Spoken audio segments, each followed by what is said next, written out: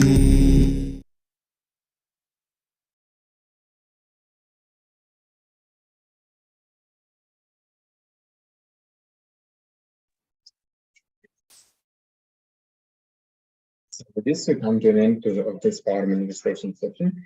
So let us sit with the head, neck, and spine in a straight line, holding our hands in a Panjali Mudra, connecting to Swamiji in our third, and we'll be chanting the Purna mantra. Om Purnamada Purnamidam Purnat Purnamudachyate Purnasya Purnamadaya Purnamevavashishyate Om Shanti Shanti Shanti Harihi Om Tat Sat Sarvam Bhagavati Nithyananda Paramashiva Padukarpanamastu Om Nithyanandam.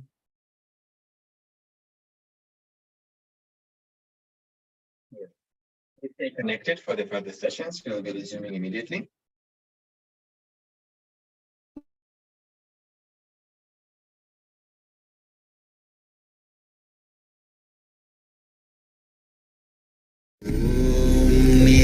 Nithyananda Paramashivoham.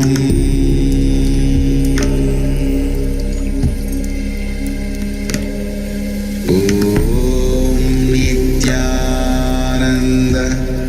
Paramashivoham.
Paramashivoham. You are Paramashiva. It will not fall in love with me. Please be informed. Every day before morning puja, whatever people may tell about you, whatever, Swamiji, right or wrong, but I am in love with you. Be very clear. You are centered on the truth Nithyananda Paramashivoham. And the powerful cognition you manifest will be only Shakti, powers, not Siddhis. There are two cognition. Listen to it very carefully. Whatever people may say, whatever I hear, right or wrong, but I am in love with you. I know you are Paramashiva and I love you. It means your unmanifest is centered on the cognition. I represent Paramashivoham. If you say, I know you are Paramashiva, I love you also, but then forget about it. Even if you manifest powers, it is only Siddhis. See, there is two things. I love you, but Siddhis. Even if you manifest, it is Siddhis. Miracles, not power. Whatever I hear, right or wrong, good or bad, but I know you are Paramashiva and I love you. If the but comes before the sentence or the but comes after the sentence, decides whether you are manifesting Siddhis or Shaktis. That's it. Whatever it is, but I love you. I love you, but there is a big difference. Understand fundamentally your avyakta, unmanifest, is programmed to fall in love with the highest goal of your existence. If your unmanifest is in love with me beyond your logical understanding, rationality, you are manifesting powers, Shakti.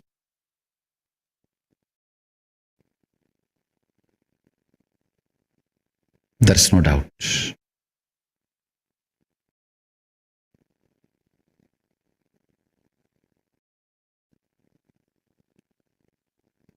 If not, even if you manifest powers, it is only Siddhi. Maybe for some time, till you have your ability to practice, it will continue. But good, Siddhi also not wrong. Okay, good beginning. But Shakti will be permanent, eternal. Because you are grounded on Paramashiva. Understand? Every powerful cognition grounded on Guru Bhakti manifests as powers, Shakti. Otherwise, surely it manifests Siddhis. It's not that it is useless, but it will manifest Siddhis. Here, let me talk about the Shaktis. Paramashiva reveals beautifully. Listen very carefully. Every graha is embodiment of certain powerful cognitions. If you decide to do samyama on those powerful cognitions and be humble to those grahas, all those malefic effects will be cleared. You will be blessed and showered.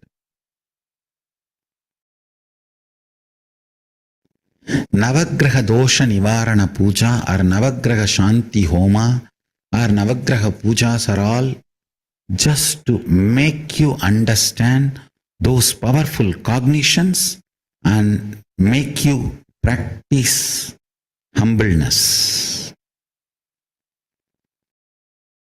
That's all. Listen carefully.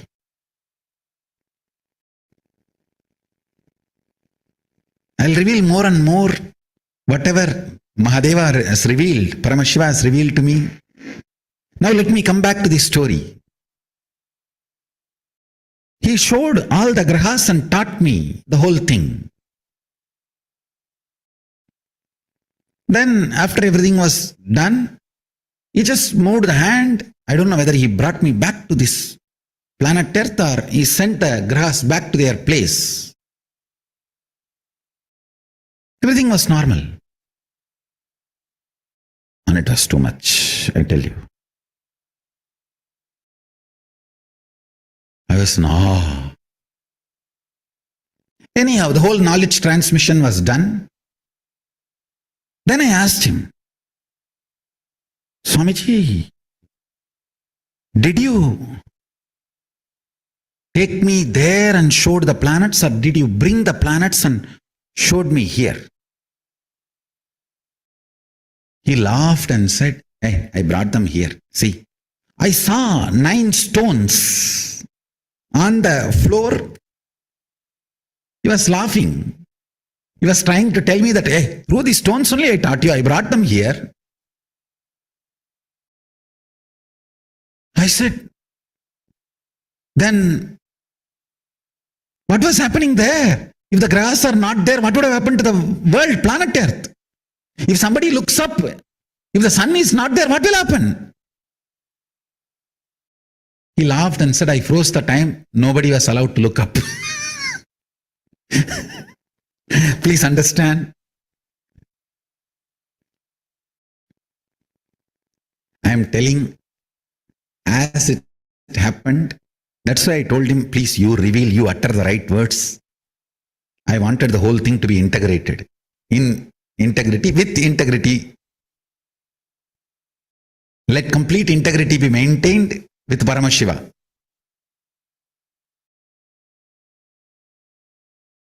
He laughed and said, I froze the time so nobody can look up. Till the whole thing was happening, it was too much. I asked him, can I take these 9 stones? I wanted to keep them in my puja. He laughed and said, why just these stones?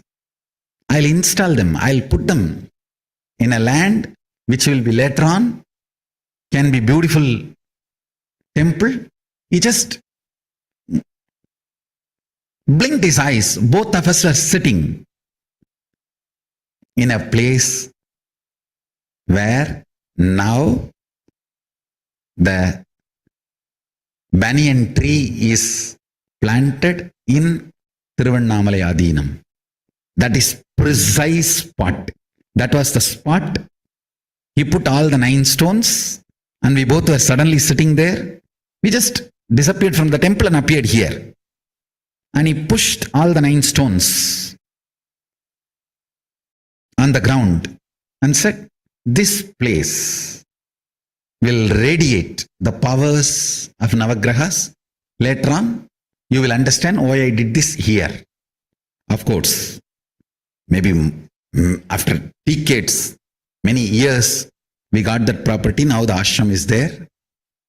When I went back, I know that is the property. That is the reason I put Navagraha Vanas there. Nakshatra Vana in that area for all the grahas and nakshatras to be present and bless everyone. Whoever goes and sits and meditates on Arunagiri Yogeshwara there, with the powerful cognition of Paramashivoham, Arunachala will bless. Arunagiri Yogeshwara will bless. Paramashiva will bless and liberate all of them from all the malefic effects of planets. Go and sit in that Navagraha Vana, Nakshatra Vana, and meditate on the powerful cognition. Do samyama on the powerful cognition Nithyananda Paramashivoham. You are Paramashiva, chanting Mahavakya to Samyama.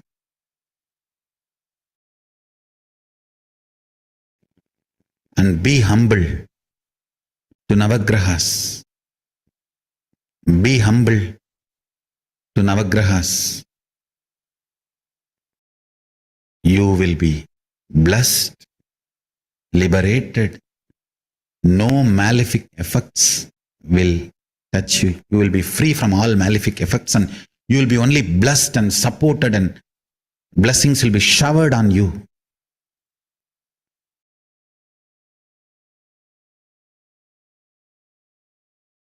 By Navagrahas and Paramashiva. I bless you all. Let the grace of Paramashiva be on all of us and liberate all of us from all the ill effects of planets. And let the blessings of planets be showered on us. With this, I bless you all. Let's all radiate with integrity, authenticity, responsibility, enriching, causing, living Shuddha Advaita Saivam, Paramashivoham, the eternal bliss, Nithyananda. Thank you. Be blissful.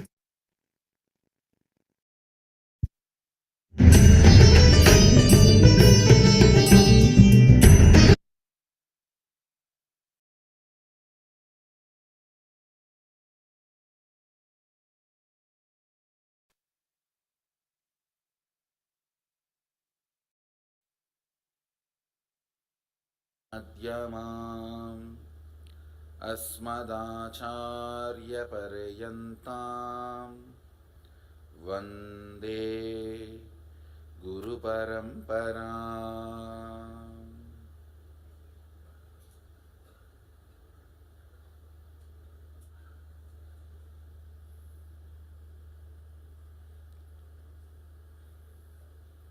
I welcome all of you with my love and respect. I am introducing the Vidya Tattva. The next most important part of Mahasadashiva. This one session, please understand, this is the essence of the purpose of the whole universe. Don't think I am exaggerating. Whatever words I use to glorify Mahadeva, it is only lowest form of introduction, not even decent form of introduction.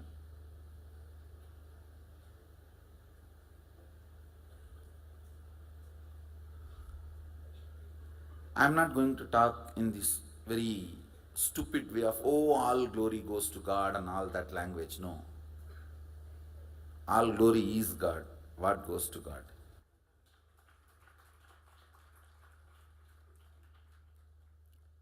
I am going to introduce some of the fundamental sacred secrets. One good thing, introduced properly, these sacred secrets become just part of your very cognition just by the introduction, because they are real. Give me little friendly ear, that's all I want. I commit with you, I'll make the cosmos into your experience. Understand?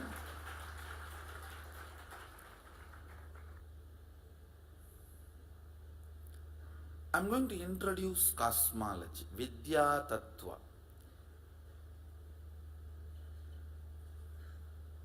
As per the agama, so for every concept or idea I introduce, I'll give you the original verse. I'll first give you the understandings, Then I'll give you the verses. Every truth now I am going to introduce you. I'll give you the original verse.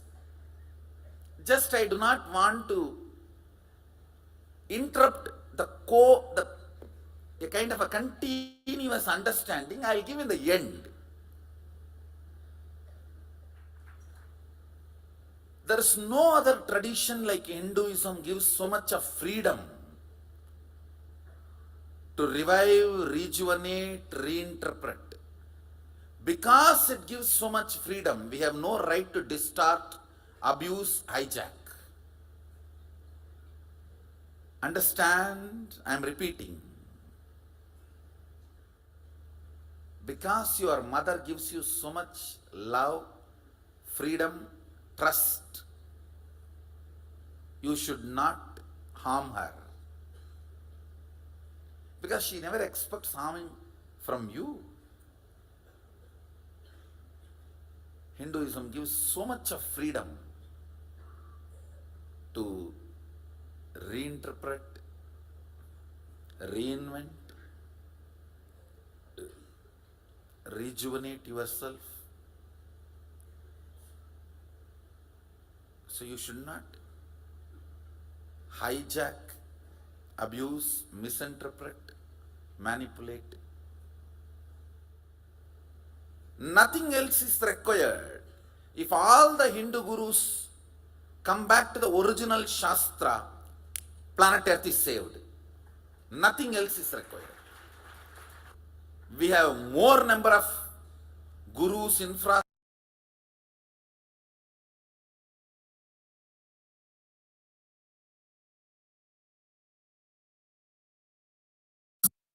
everything. Just only one thing need to be done. All of them coming back to the original Shastras. Then planet Earth is saved. You don't need any other revival, any other resources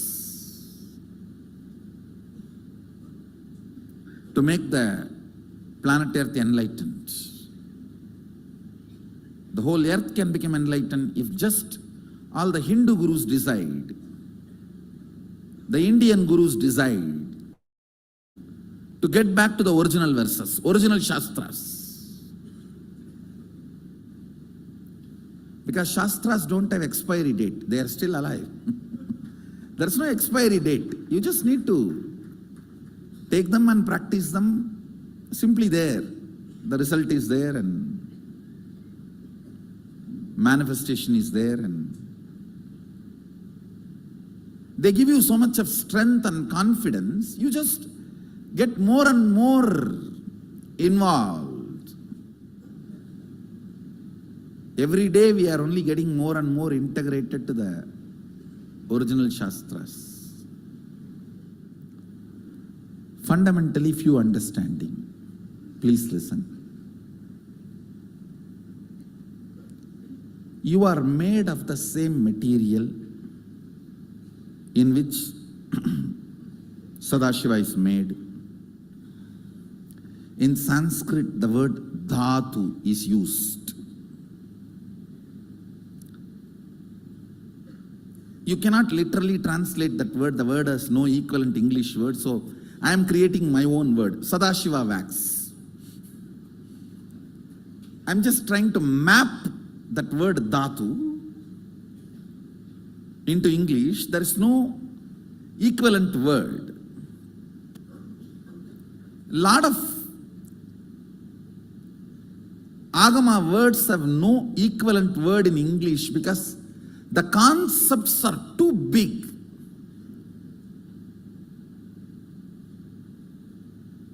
Unfortunately, the English language did not evolve to capture these concepts. Understand? I am not condescending when I utter these words. I just have to tell you exactly what it is.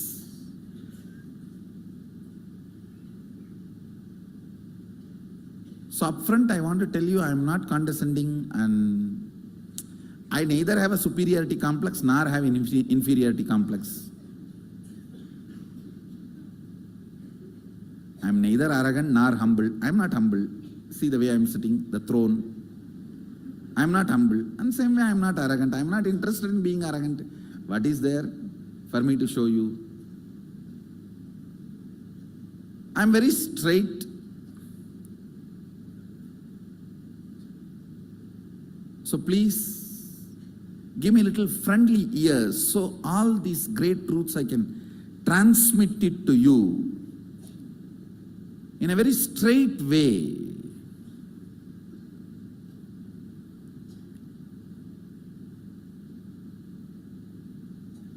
So this word, when I utter Sadashiva wax,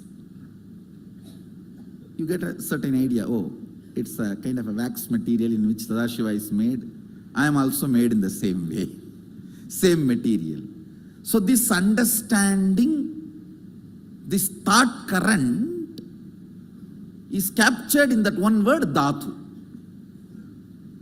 Mahadeva uses the word dhatu in this to explain this thought current. So, I wanted the original Sanskrit word to be introduced. Reason one, so I will not forget it. Every time I will repeat. Second, when I give the original verse, you will find this word as a key word in the original verse. You are made of the same material in which Sadashiva is made. Mahadeva says in Mrigendra agama, as my own extension, when I decided to become many, to celebrate my existence, I manifested whatever is experienced as reality. Let me repeat. Listen. When he decided, I'm using the word he, so you don't feel offended. But it's me, I. At least when I am teaching you this truth, I am simply radiating, only then I can put me in you. The me in me is only sitting as me in you. These two only is talking to each other. Understand, I can only talk to me and give my understanding. I cannot talk to anybody else and give my understanding.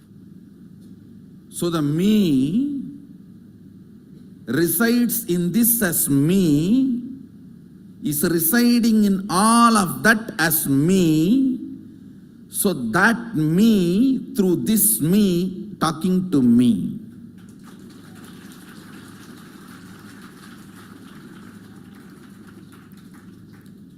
When he says, understand,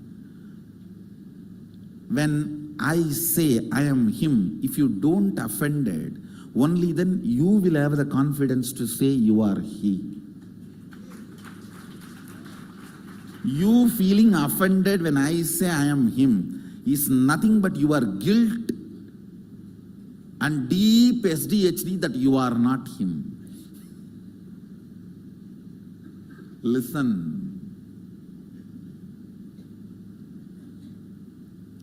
Guts to say I am him. Even when you have not experienced, it is not wrong.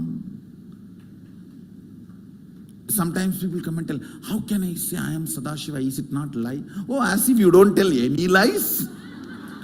Come on. Oh, what a great integrated person. Tell a lie which is going to lead you to higher consciousness than telling lies which is leading you to lower consciousness. Even if it is lie, it's okay, start telling.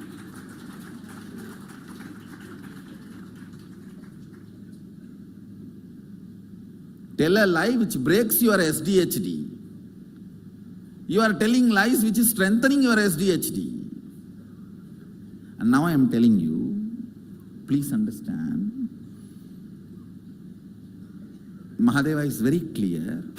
Even when you are struggling to realize his existence as you, he is you. Understand? I am repeating. even when you are struggling with your self-doubt, self-hatred, self-denial, to realize you are Sadashiva, even during that period, you are Sadashiva.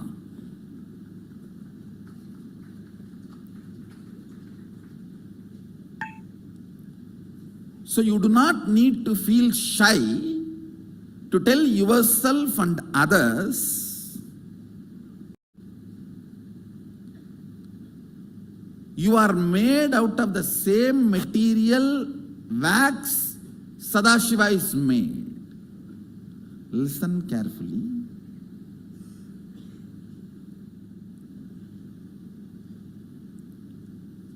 Getting offended is nothing but you so strongly believe you cannot become Sadashiva because you cannot become, I also can't become. Because I have become, I strongly believe you can become. Because you can't become, you strongly believe I have not become.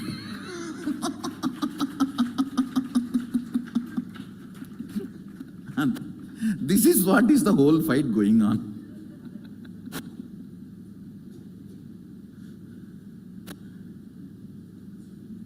The first truth I want you to understand, you are made of the same wax in which Mahadeva is made, Sadashiva is made.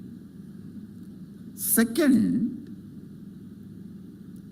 see, I am taking you step by step because I am going to give all the original verses.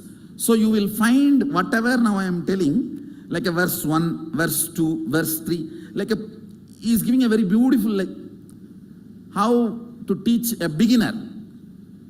So I am not jumping. And even if you think, oh, I have heard all this from Swamiji already, it's okay, listen once more. Because there are many people who are new. For their convenience, I am repeating step by step. And also it is good as if you heard and become enlightened or what. Listen, it is nothing wrong in listening once more.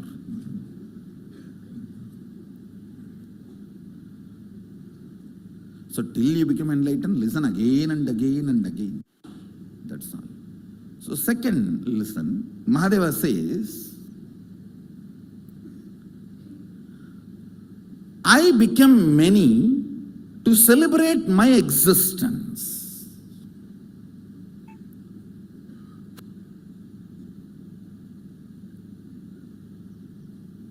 You become many only to celebrate your existence. Anywhere there is no celebration in your life, you forgot, you decided to become many. Listen to this interpretation. Whether the zone of your health, zone of your relationships, in any zone of your life, if you are not celebrating your existence, you forgot, you decided to manifest that. You decided to project that. Too important understanding you need to have.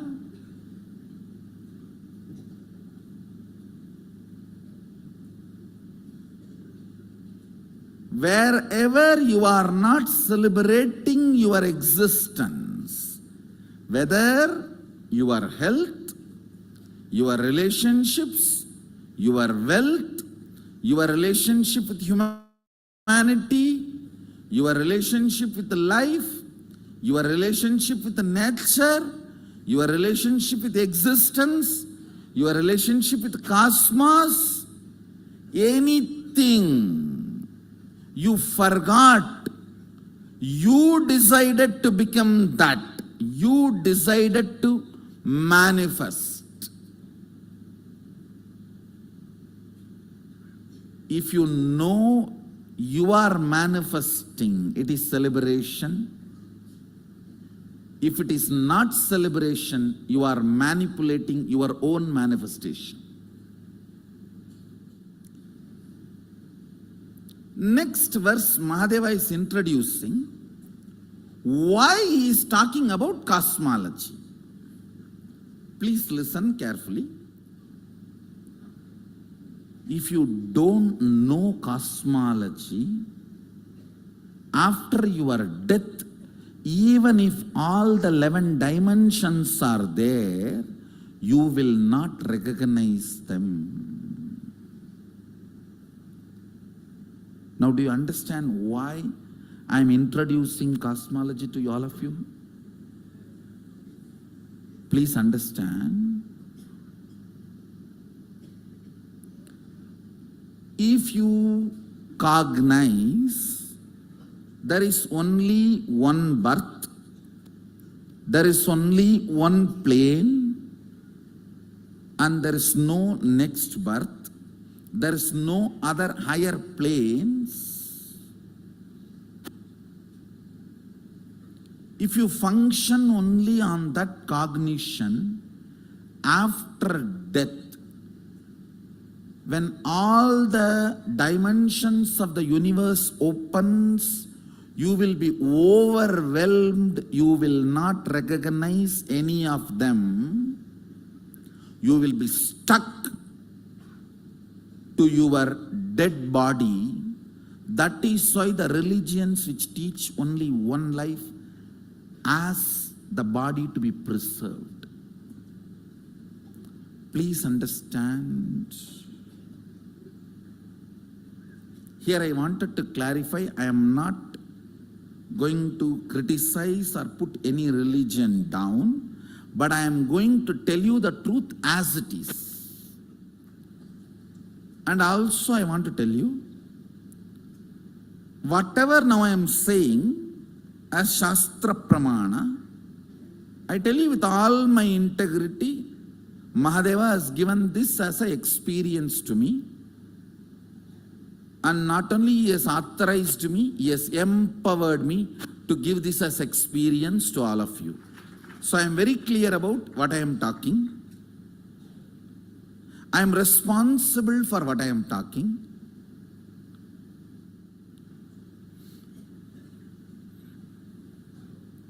Let me tell you one incident happened in my life. In Bangalore, I was giving a satsang on Ashtavakra Mahagita. I received the information my father passed away, massive cardiac arrest, and he passed away. My mother was in the satsang. So I continued the satsang, and after the satsang, after darshan, when I got into my car, called the mother and made her sit in my car, and she's a village lady. First time in her life, she is leaving my father alone and coming and staying somewhere outside in her 27 years of marriage. And he passed away. I don't know how many of you will believe. I lived there with them 17 years. I never saw them even once arguing with each other. I'm sure they would have had difference of opinion, arguments, because they are human beings. Even Mahadeva and Sati had argument. What about, come on, even he had marital problems. So, no, I'm not saying they would not have had, but at least they managed such a way that never in front of us, never in front of kids, I've seen them raising their voice or arguing. Very happily they lived. So she's sitting next to me, and I'll tell you exactly just few words I told her. First word I said, Ma, I think father is not feeling well, he's in serious condition. She just looked into my eyes. Next statement I said, I think he is dead. She looked into my eyes. Third statement I said, Please understand. I'm talking to my mother inside the car where nobody is there. It's a complete private conversation. I told her, you know, I can bring him back. Do you want? That's all I asked. You know, I can bring him back. Do you want? The statement she made, I tell you with all my integrity, Swamiji, that is between you and his soul. I will not interfere. That is between. Just now she received the news and she knows I can bring him back. She's a village lady. She did not have time to think and answer. Spontaneous, straight answer. I know how dependent she is on him. She said, in Tamil she said, Swami, அது நீங்களும் அவரும் முடிவு பண்ணணும், நான் தலையிடக்கூடாது சாமி. I just hugged her and said, that's why I chose you as my mother. There are many moments you are proud of me, now I am proud of you, I told her. There are many moments you are proud of me, having son like whatever. I said, now I am proud of you. I told her in Tamil. பல நேரத்தில் நீ பெருமைப்பட்டிருப்ப, இப்ப எனக்கு பெருமையா இருக்குமா?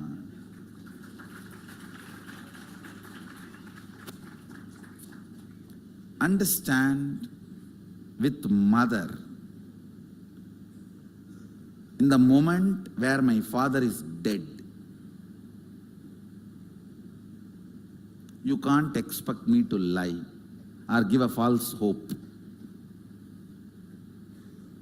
All of you understand? With that integrity, I am talking to all of you now. The integrity with which I was talking to my mother when my father is dead. I told her, all right, I'll relate with him and then decide. Anyhow, he wanted to rest, he wanted to relax. He said, what more?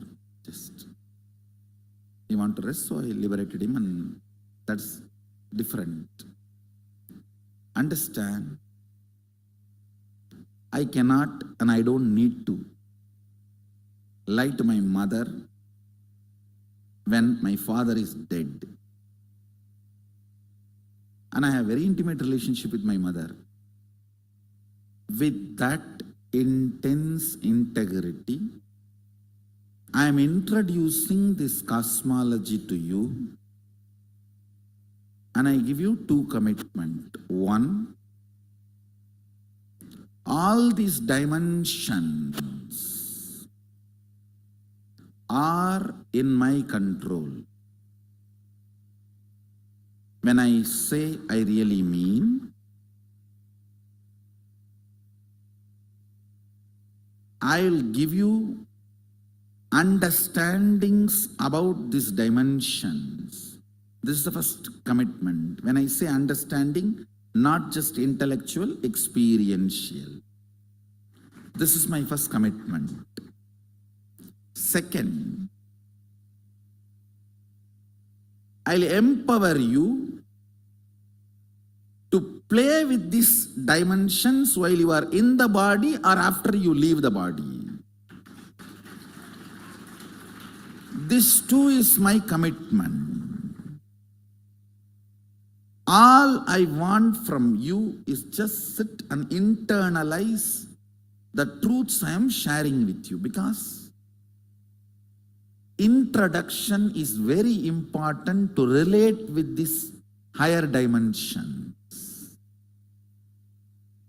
Please understand, Mahadeva introduces why he is talking about cosmology. Understand, I am talking with the responsibility.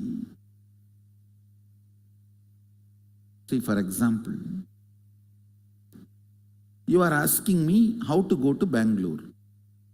and I am giving you the whole GPS understanding.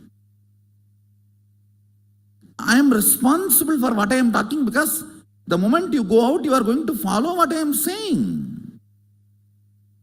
And I don't want you to be stuck somewhere and get into trouble. Even for Bangalore GPS, how responsible we behave.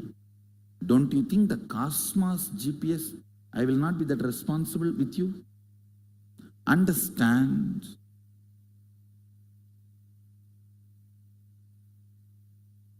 Why I need to insist so much on my integrity? Because many of your old cognitions you may have to give up. Surely there are multiple births. Please understand. It's not faith, it's a truth. People ask me, do you believe in reincarnation?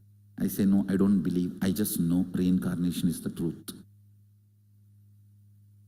Multiple births and multiple planes of existence is the truth.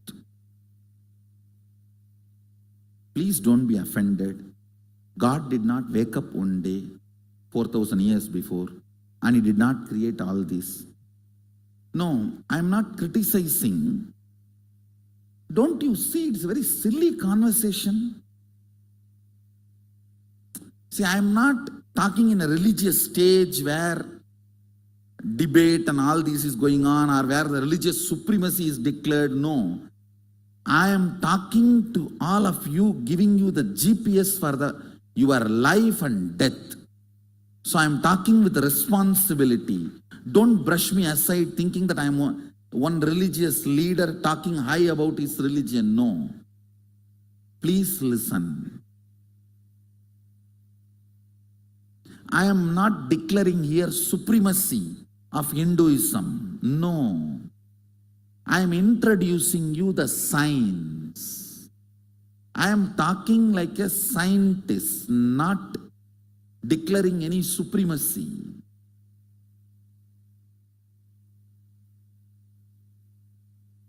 The cognitions you hold and operate while you are in the body matters what you will do while you leave the body. Understand? Even if you don't experience cosmology as per Hinduism, but only you heard because your old grandmother was nagging you, even that is enough. While you leave the body, when all these doors are open, you will tell, oh, my grandmother told, right. This is there, okay, let me move. Understand? Even your grandmother's nagging. If you have heard about rebirth theory, reincarnation theory, and Bur, Bhuva, Suva, Tapa, all the lokas, I wanted to tell you once more, the hell and heaven in the Western religions is not equivalent to Swarga Naraga of the Hindu cosmology. Again, I want to tell you, I am reminding, I am not declaring any supremacy. I am introducing a science. Please understand. I am not a religious fanatic.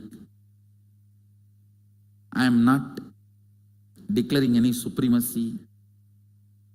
I do not want you to miss the science I am introducing due to any of the stupid thought currents. Even if you have missed power manifestation, it's okay. Don't miss what you are going to do after your death.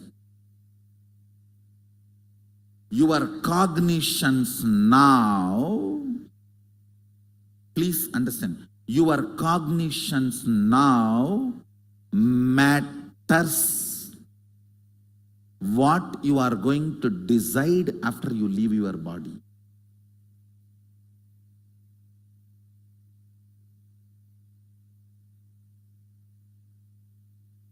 And I give you all guarantee, this whole satsang will be repeated when you leave the body. I'll be there. I'll be there repeating this whole satsang for you when you are leaving the body. not just satsang, telling you this whole thing.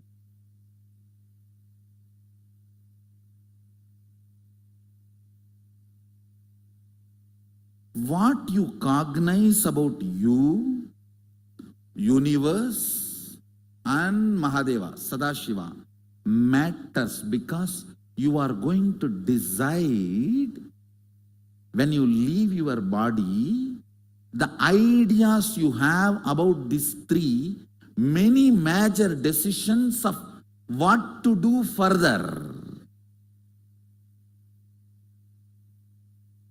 For example, somebody is in a big trouble. Only if he knows what all countries he can enter, what all possibilities he has, he can take the best decision for his future.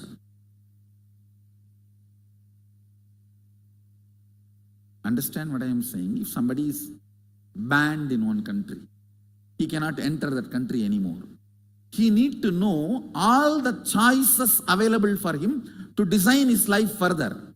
Same way, when you are dead, when this body is taken out of you, you need to know all the choices in front of you.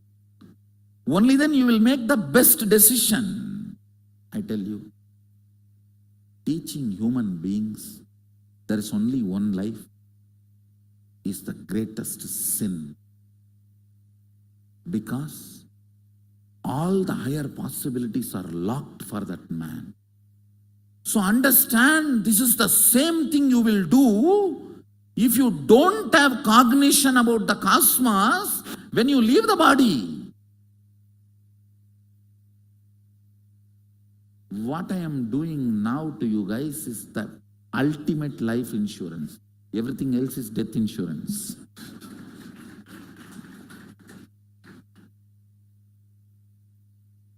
What is life insurance? No, I really want to know. You are insuring yourself for some million, few $1 million, which is going to be received by the fellows who are waiting for you to die. Come on, let's be very clear. That is why in Hindu tradition, when somebody is about to die, or even after they are medically declared dead, they will immediately read Kathopanishad and 14th chapter of Bhagavad Gita, because that shows this whole cosmology which I am introducing now to you. The whole thing is clearly described there. So the soul can capture the understanding and make decisions about future. Why Mahadeva is introducing cosmology, you need to know. He does three things. He introduces cosmology. Then he gives the methodology to experience it even now while you are in the body, not after leaving the body. That is separate. That's the first chapter. Second chapter he gives while you are in the body. Third, he gives how to bring the things from that plane to this plane and enjoy while you are in this body. He gives the science of bringing Kamadhenu, Kalpavriksha, Ratna Singhasana, Pushpaka, all that from the other planes, and strengthen the existence of this plane. Please understand, I am a very good storyteller, but now I am not telling stories. No, really. I want you to know, storytelling is different. I am into some serious, matured conversation, because I am talking to your soul. And many decisions your soul is going to take based on the words I am going to utter now. I am responsible. With that responsibility on my head, I am talking to all of you. So please listen.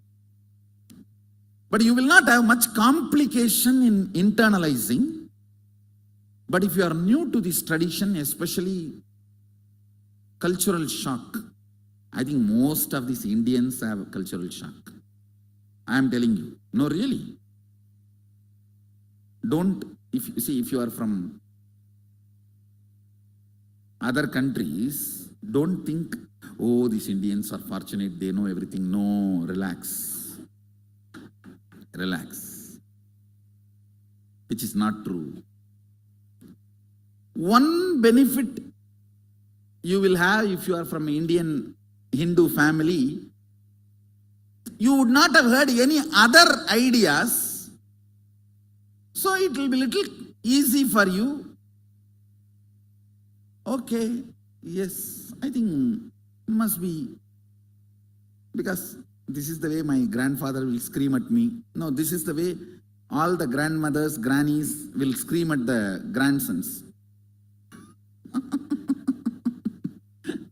They will scream at the grandkids. Means they will, while they scream, they will tell all this. Listen, don't do wrong things. Otherwise, the karma will come after your death. You will go to Naraka. You will be, if you do this, you will go to KAILASA. You will go to Vaikuntha. See, for our time, our clock, and the clock of the Devatas, for us 1 year is 1 day for them, because their intensity, their frequency is different. So as per their frequency, today is the early morning when you are supposed to wake up, the Brahma Muhurta. Brahma Muhurta is 4:30 to 6. 4:30 to 6 early morning you are supposed to wake up, as per agama. So the Brahma Muhurta, today the Brahma Muhurta starts. Till yesterday it is called Pagalpat. From tomorrow it is called Rapat. Means the conjunction, the meeting point of day moving towards night starts from today, as per the Hindu almanac, Hindu calendar, Hindu Panchanga. Vaikuntha Ekadashi is the day. So tonight Dwadasi starts. Now all the Devatas are supposed to wake up and do their Panchakriya and yoga, Nitya Anushtana, and start their puja.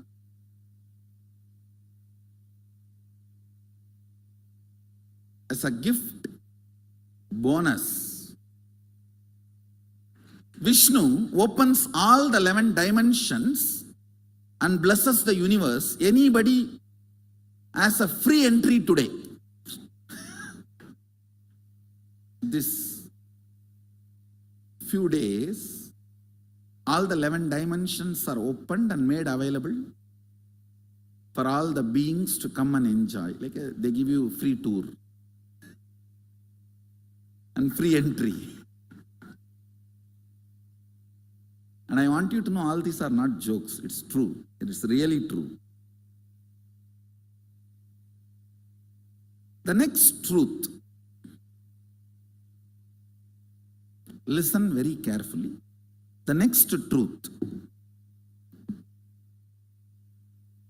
The decisions, actions you do based on the cognitions strengthens the cognition.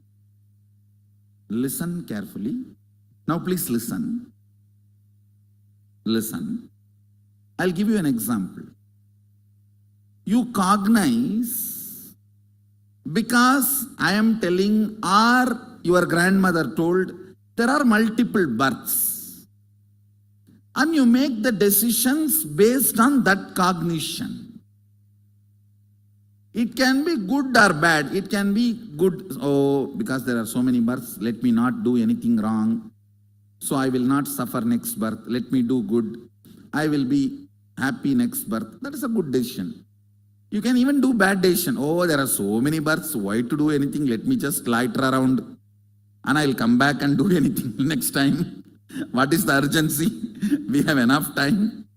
You can cognize that also.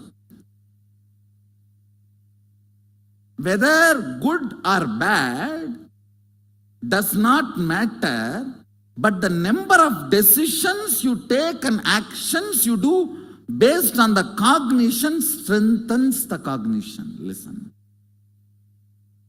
Even if you decide just to lie down because there is eternity in front of me, what is the use now? Come on, such a nice breeze and nothing to do.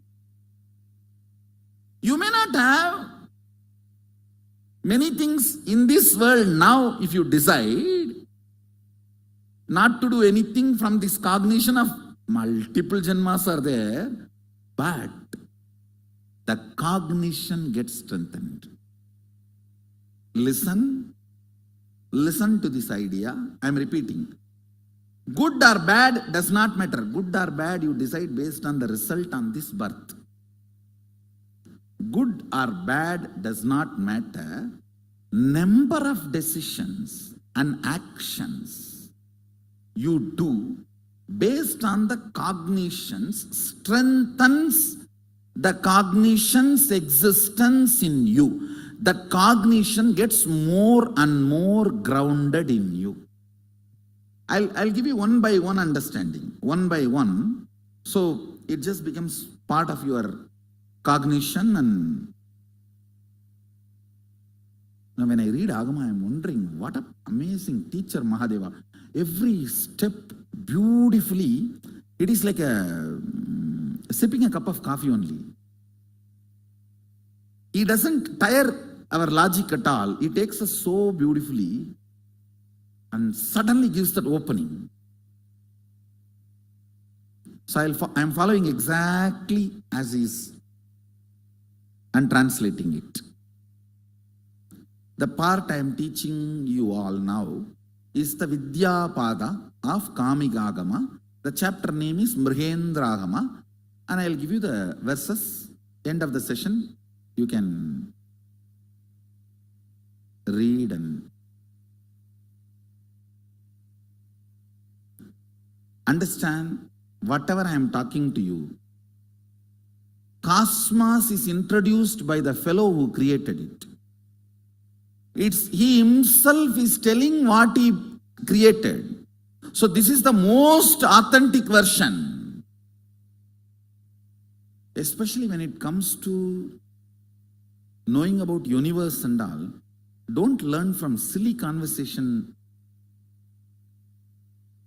books and silly conversation ideas, concepts. Be very careful, because that is too risky.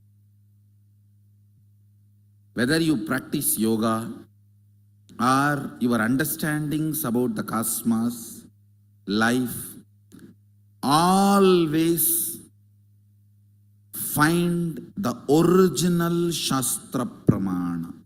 Please understand.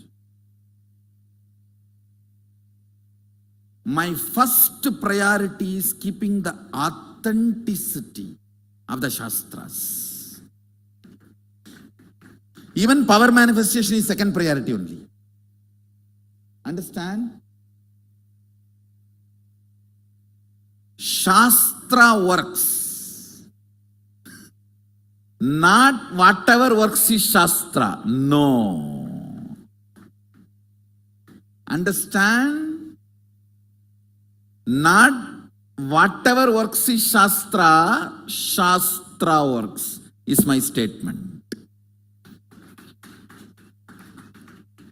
Sometimes, you see, in India, these compounders, assistant to doctors, after 10 years assisting a doctor, they become doctors. They go to a remote village and put up a board, doctor, duck, duck.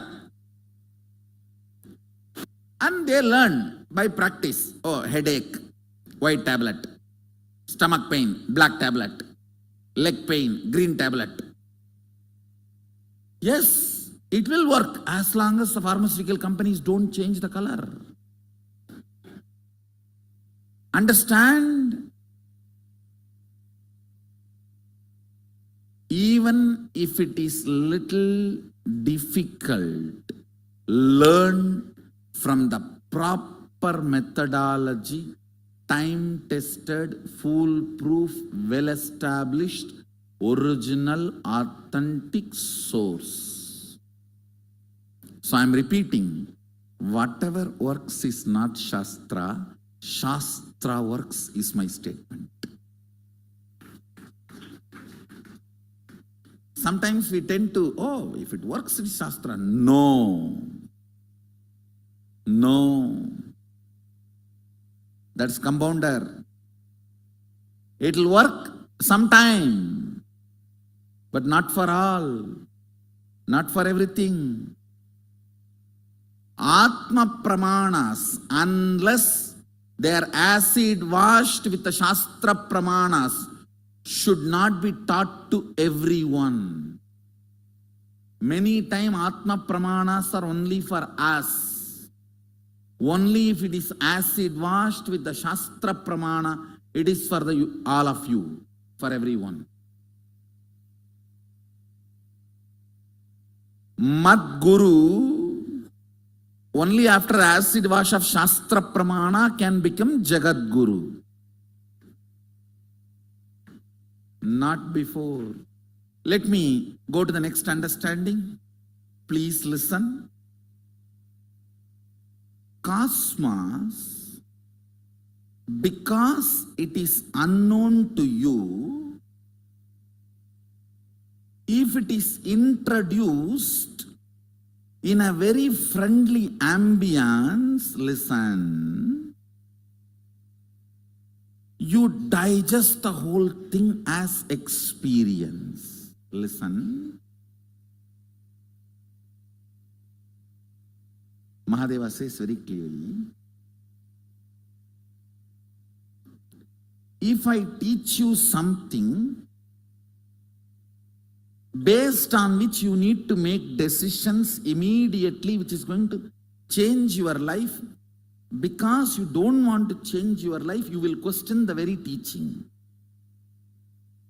Listen carefully. When I say, hey, practice completion with your spouse, you will question the very fundamental of the completion. Why? But if I tell you there are 11 planes, they look like this is the understanding, in a very friendly space where you don't need to make immediately any decisions about them, you just tend to imbibe. The unmanifest, avyakta, need to be taught in a very friendly ambience. Listen. If it is taught in a friendly ambience, the whole thing becomes your experience, wasting your time, births, is drastically reduced. The 11th dimension I am going to introduce, you can realize this 11th dimension, its reality, spending some 200 lives on your own, going to every door and knocking after every death. You can do it on your own, no problem. You will just waste 200 births, that's all. See, 100 things agama says. 10 things worked for me. I tried and it is helping me to manifest powers. I am enjoying, it's really clicking, it's all right. Then why will I waste time in checking out on all the other 90 things? I will fall head over heels and just practice. Why will I waste my time on reinventing the whole other remaining 90? By 10 things becoming reality, by the time, because the 10 things have become reality, I should become a spiritual fruit, not still hard nut. See, when I start being a hard nut is not wrong. But by the time the 10 things have become reality, I should have become matured to become a spiritual fruit to grasp the remaining 90, because many of them are unmanifest. You can't be sitting with the teeth in your stomach How many of you understand this teeth in the stomach? Constant agitation, ready to pick a fight. You told in Kailasa there is a big banyan tree. I went there, it was not there. Give me a photograph. Waiting to pick a fight. Teeth in the stomach.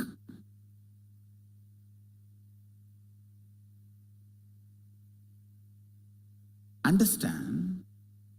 Now, if we both sit and please listen.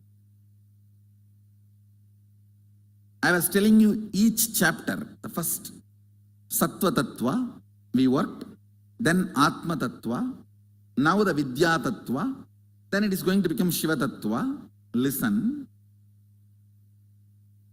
Atma Tattva, Mahadeva teaches to Subramanya while he is training him for waging a war.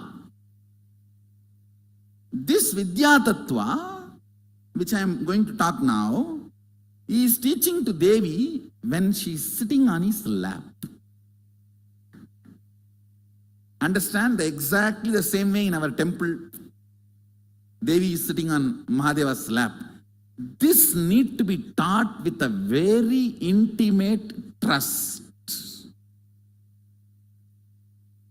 Literally all of you are sitting in my lap now. It is not physical, it is the kind of the understanding and intimacy where we both know we are integrated to each other. Understand? Because I am talking about something unmanifest, avyakta. Yes, you can be doubting, but what is the result?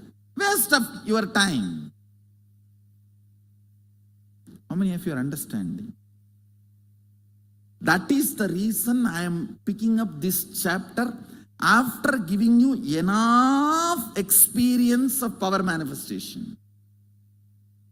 See, when you came, if you were a hard nut, nothing wrong. But now after all this power manifestation on your own and seeing others and so many things, when 10 things have worked, you should jump into the space of becoming spiritual fruit, where this intimacy and integrity comes, where you are ready for the unmanifest, avyakta component to be introduced to you. How many of you are understanding what I am saying?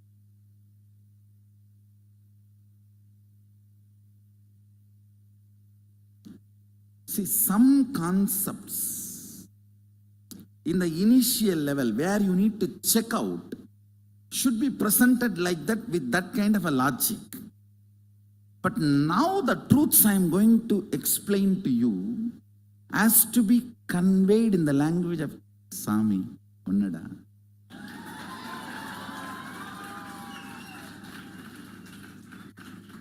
Understand? He introduces, now Mahadeva introduces the situation around him. Devi is on his lap and she is intensely looking into his 3 eyes. Her 3 eyes are meeting his 3 eyes, where he is just showing the multi-dimensions of the universe and describing the characteristics known. Whatever is already manifested to you can be introduced with a logic with which you can play both sides, pro and con. But the unknown, avyakta, can only be introduced in a very intimate integrity ambience. You need to know, I will not lie to you. I need to be very clear, you are internalizing what I am talking. Only then I can talk the truth as it is without wasting my time in trying to convince you or paint it the way you wanted. See, if I am sitting with the idea, oh God, there are many religion people are here. If I am hurting some of their sentiments, it is not good. So let me say all religions are one and the same. I am stupid. It is not. Yes. If somebody is interested only in your money, they will tell you that. I am interested in you, so I cannot lie. I have to tell you things as it is. I am not even interested in the religious components. I am interested in introducing the cosmos as it is. Somebody was trying to tell me, no. When some religions say there is only one life, when Hinduism says there is multiple lives, both are one and the same. They are told for various reasons. No! They are not one and the same.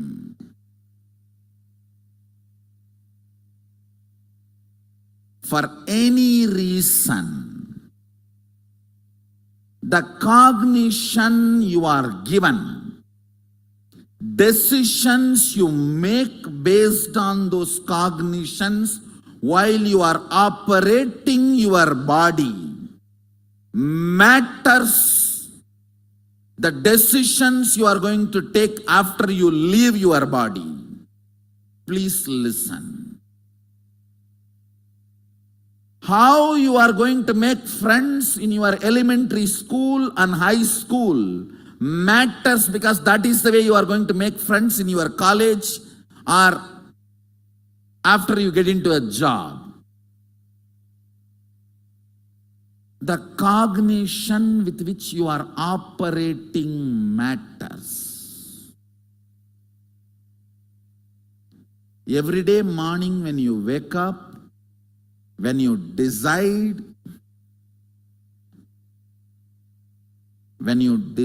about your job, where you want to live, what do you want to do, why you want to do, all that boils down to your understanding about you, universe and God. Am I right?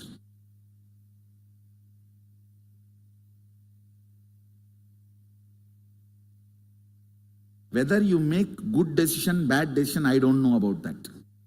And I am least interested about it. Understand, I am not at all bothered about this world.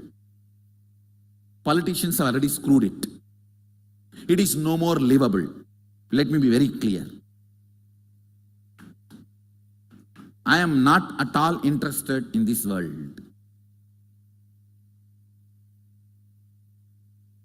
So I am not interested in being a revolutionary and all these stupid things. And don't doubt, because I am going to revolutionize, so I am introducing these ideas to you. No. I am a simple being directly from Kailash to introduce all the whole cosmos to all of you. And I am not bothered about the side effect and after effect of this introduction. I'll just do this introduction. When I feel it is enough, I'll just go back, that's all. After that, it's up to you guys. But whatever introduction I am bringing is very authentic from the source. It will give you the conscious breakthrough, the next phase you are supposed to experience in your evolution. I am interested in that. I am interested in that. I don't have any other vested interest like declaring the supremacy of Hinduism or creating a revolution. No. Please understand, if you have even all these ideas in one corner of your mind, you may miss all the great truths I am telling now. I don't want you to miss. That is the reason I am taking so much time clearing all your doubts. If some of you are hurt when I am introducing these great truths, because it is not confirming to the beliefs you are earlier taught, I am sorry. But what I am talking is truth. Understand, when you get up morning and decide to brush your teeth, take bath and go to your office and attend to your work, earn money,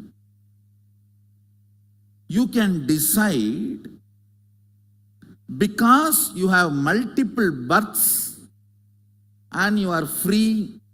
It is just because you are enjoying what you are doing.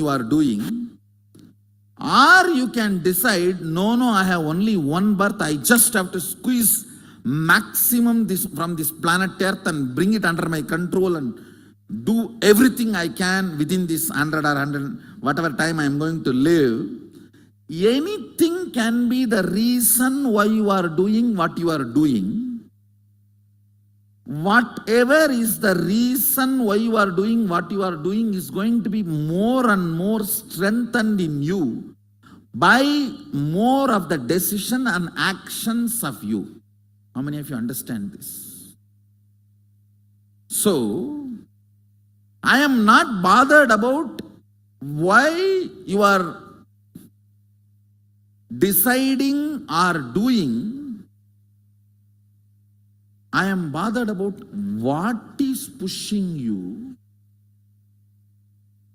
what is the fundamental cognition. When you are all alone inside your blanket, do you believe?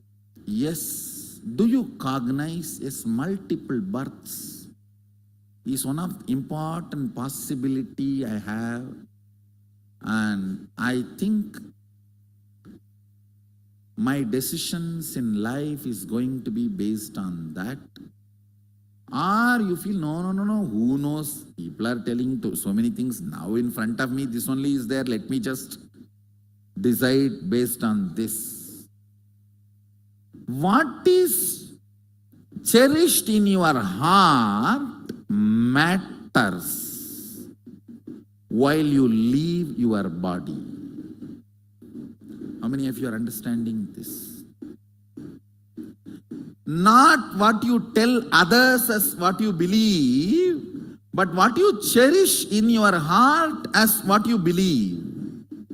About you, about cosmos, about God. Come on, listen. I'll give you a few minutes now. You don't need to show to anybody else, just for your own sake. These three questions: what is the idea you cherish in your heart? Do you really feel that you are going to exist after death? Means there is a life after death. First question, do you feel you are going to exist after death? Second, you see, you are not going to show these answers to anybody. It's for you. It's not survey. Understand? It's not monkey survey. It's mind survey. It's for you. It's not for others. Do you feel there are multiple planes in the universe? Yes or no? It's for your own. What you cherish. Do you feel there is an independent intelligence in front of which you are going to be there. When you go and stand in front of Mahadeva, in the throne, you are going to see mirror. You are going to see the mirror in the throne. Means you are going to be there. Whatever stuff you are made of, that same stuff only is going to be there. Anyhow, this is understanding I am giving you. What you cognize. Take 2-3 minutes and pen down your answer. Even if you have confusion, you can answer. You can write that as answer. Just for you to understand. Because these cognitions matter. For you to raise your consciousness to the next level.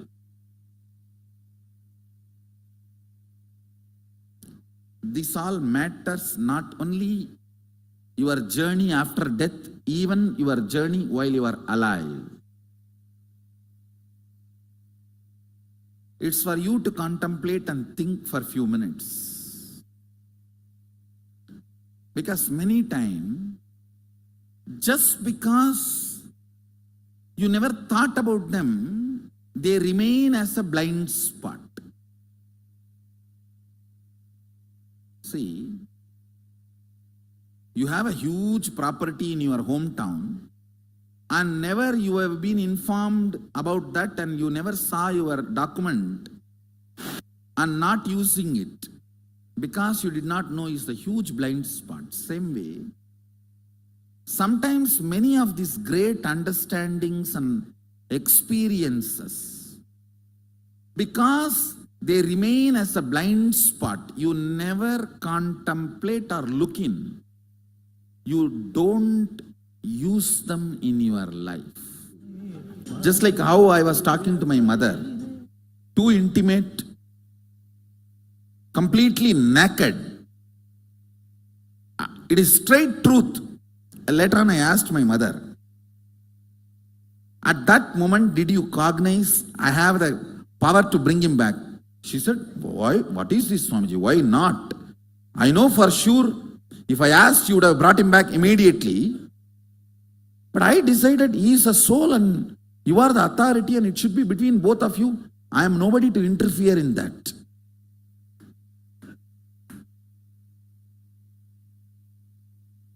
Understand how intimate and completely. No, I neither need to convince her or show her my prabhava, nor she need to be very polite in front of me. Oh, I should not be demanding. No. It was a straight being to being conversation. In that naked, pure integrity, you have a conversation with yourself about these 3 questions and pen down your answer. You are not going to answer to anybody. It's just for you. You don't even need to pen down. If you just come to a confirmation, that's enough. Come to a clarity. I just do not want a blind spot in these 3 questions. Even if your answers are not as per agama, no problem. But have some answer. So these understandings can slowly get into you. And whatever happens, let it happen. That's all. Let's have a matured conversation with ourselves about our existence.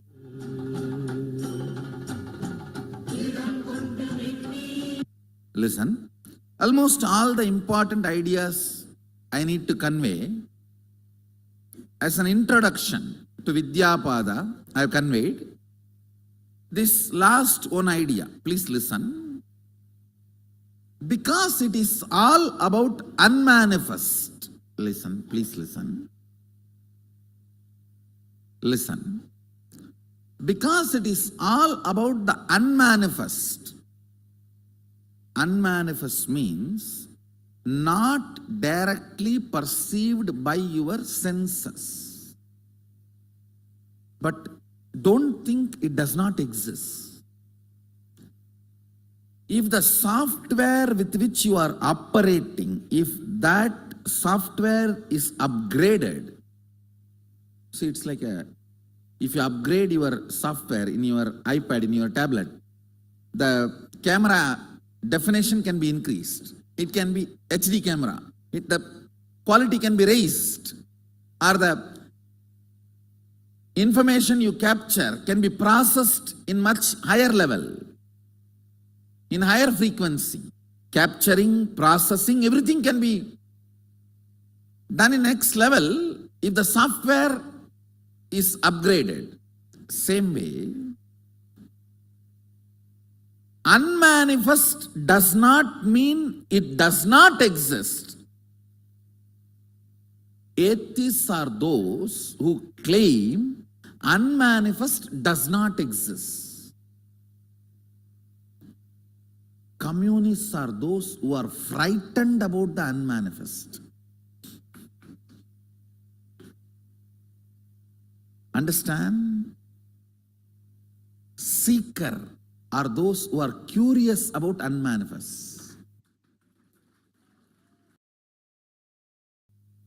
Enlightened are those who enjoy the unmanifest.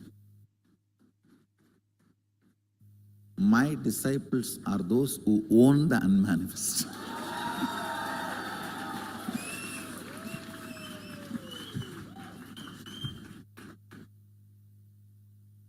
Don't even enjoy, just own the unmanifest. See, Mahadeva defines initiation. Because of your oneness, feeling connection,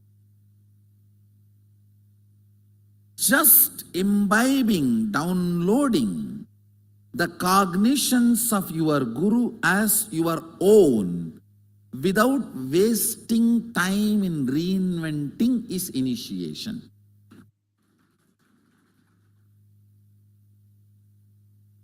Now what I am going to explain, most of them are unmanifest, avyakta, for all of you.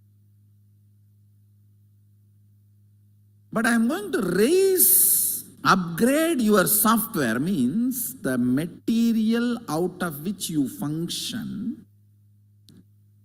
If it is agitation, you will not understand the unmanifest.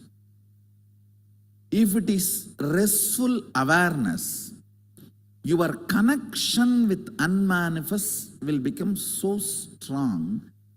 Unmanifest will become strength of your being. Understand? Ultimately, when unmanifest becomes your strength, your life becomes extraordinary. Roughly, you may have a little idea. Whatever idea you know, starting from there, slowly, step by step, making you understand and realize the unknown to your known. See, I cannot start directly from unknown, and I cannot just stop with your known. I am the bridge between your known and unknown. Mahadeva explains Vidya means from known without suffering, you need to be connected to unknown. Understand? He uses the word without suffering. That's my responsibility now. I cannot let you suffer. I will have to put the chain from whatever you know, step by step, I will have to connect to avyakta, unknown. Let me do my job. You are made out of the same Sadashiva wax, same material out of which Mahadeva, Sadashiva is made, means ultimate. Whatever is ultimate, that ultimate is made out of some stuff. The same stuff out of which you are made. That's the first thing. Second,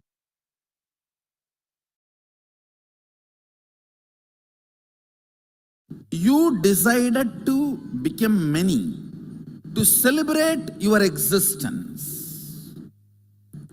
So wherever you are not celebrating your existence, you forgot, you decided to become many. See, now whatever I have spoken is the introduction. Mahadeva gives as few understandings about the knowledge and why the Palashruti means why. What's the result? What for? So I have given you the gist of all that. Let's gather for next session. Thank you. Be blissful.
Listen. Again, Mrigendra agama, Vidyapada of Kamika agama, fundamental principles and understandings about the cosmos. Listen, first thing you need to know about the universe because you are living in universe.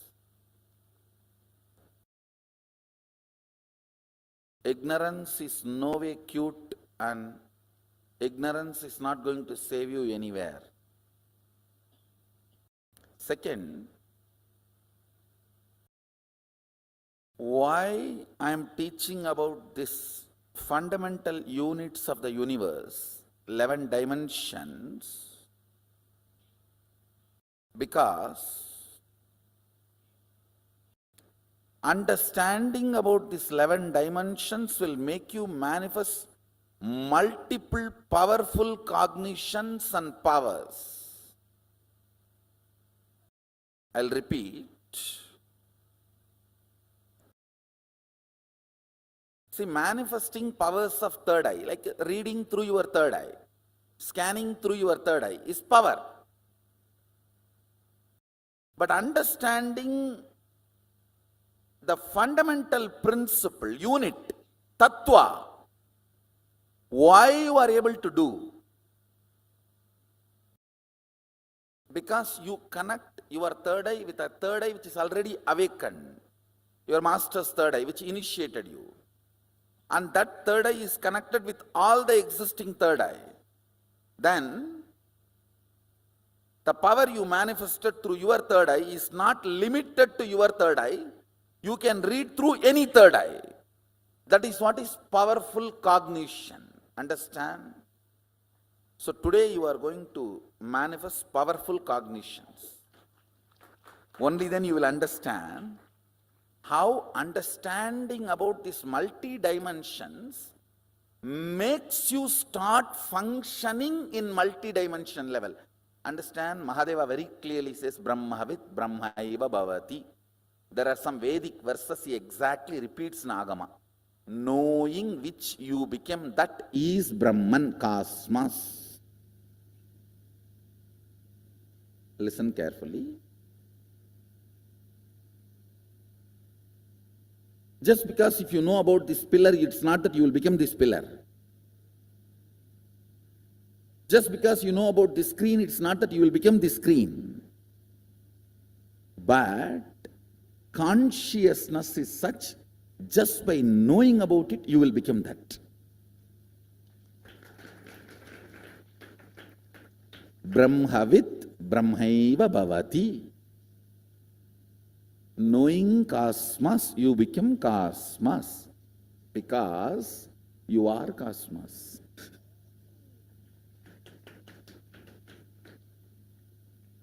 It is like you remembering some of your qualities. I'm going to introduce the next principles or the next dimensions of the cosmos.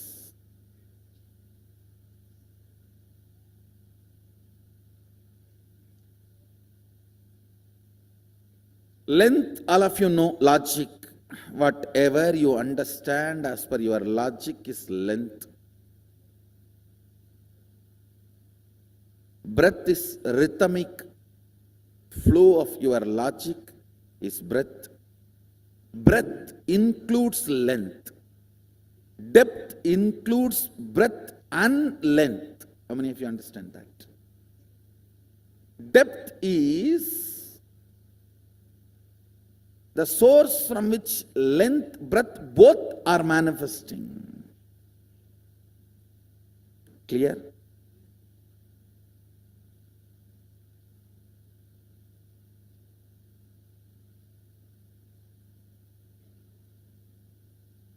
Listen, I'm defining time.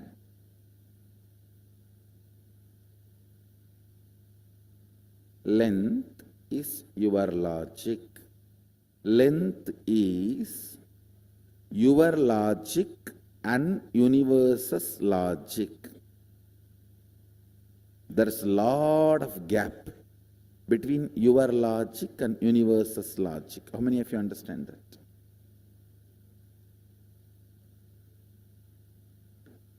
Breath is your rhythmic flow and universe's rhythmic flow. Again, there is a lot of gap.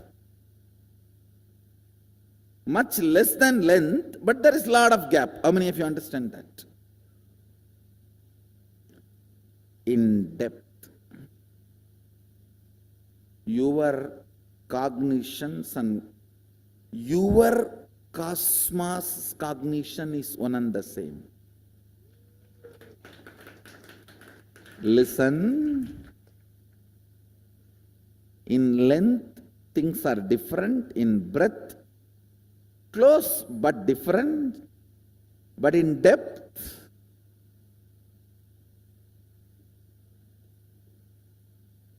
you come to such close quarters,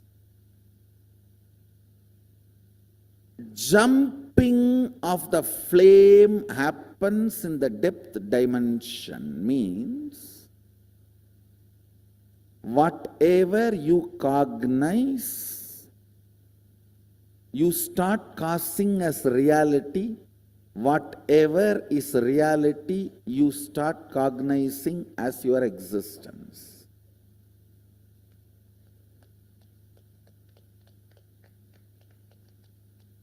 Listen to the fourth statement. Time, kala. Time is a rough word, English word. Let me use the word kala directly. Kala, that's the fourth dimension. No difference between your kala and kala of the universe. Tell me, is there any difference? Your kala and kala of the universe? You know the gap between your logic and logic of the universe. You know the gap between your breath and breath of the universe. In depth, both come near. Means shadow falls on each other. Your shadow falls on universe and universe's shadow falls on you. But in time, there is no separation. I don't want to say there is oneness, but there is no separation. Your time and universe's time is one and the same. Listen.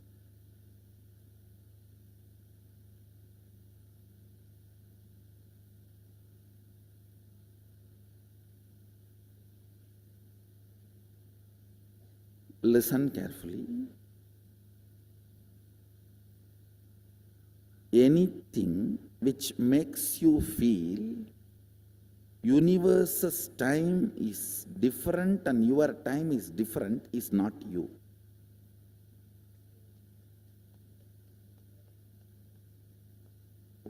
If you feel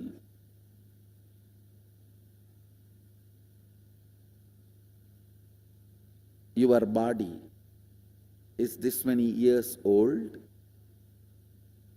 it is separate from the universe, that is not you.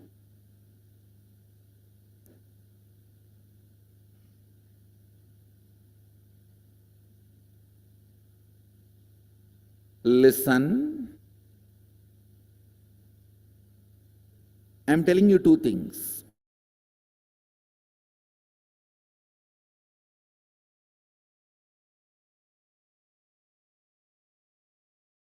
I feel hungry and all my Vedanta goes in the air. Listen. Earlier failures does not confirm it is impossible for you at all.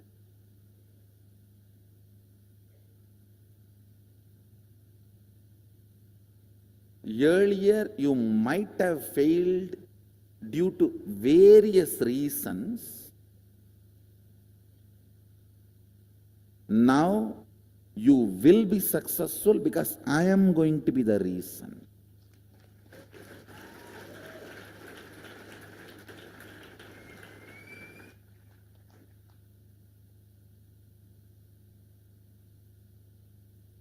Listen, I may be ferocious, but I am a go-getter. I'll make you get it.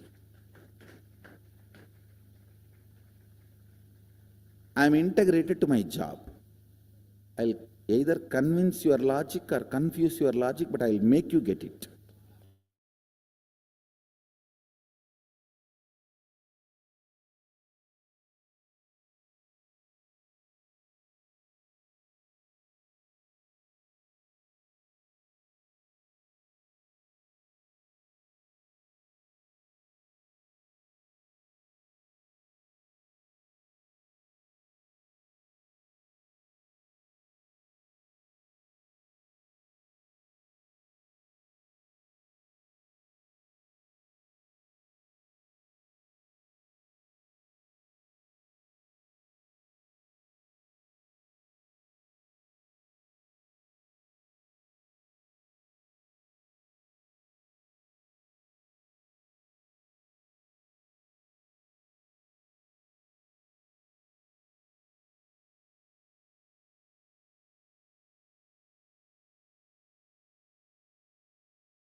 exist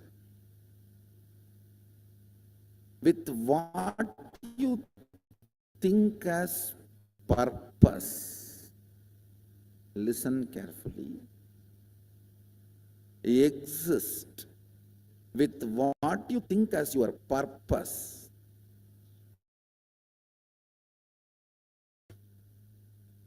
Work only for purifying your cognitions about purpose, not bother about whether you have time to fulfill your purpose or not. Listen carefully. I'm not giving you a teaching, I'm giving you an understanding.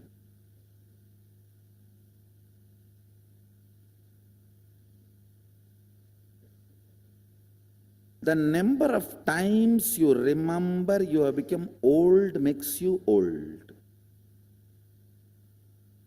How many of you understand that?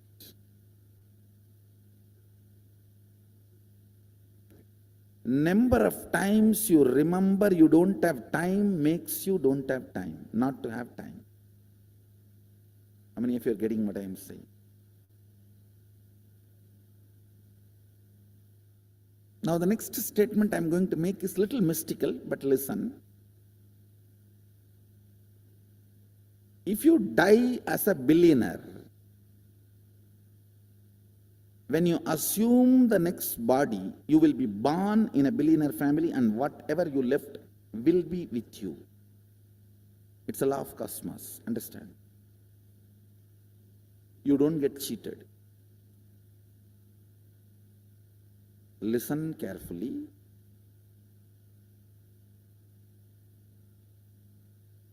Lives after lives after lives, you are a continuous rhythm.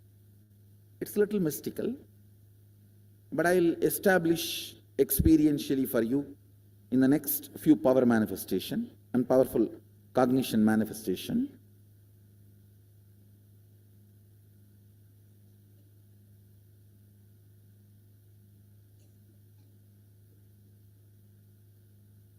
Sometimes in the mathematical class they tell, oh, let us assume x is equal to y till we come to the result. When we come to the result, you will understand x is equal to y. Like that, let's assume this proposal. Your life is a continuous rhythm.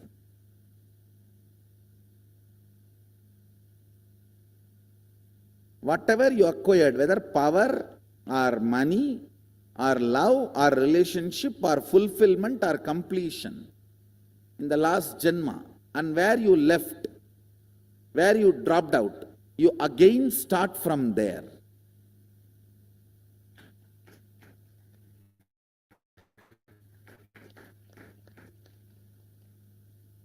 It's a proposal now. It's not an experience for all of you. It's a proposal. I'm going to give you a few more understandings, then once it sinks,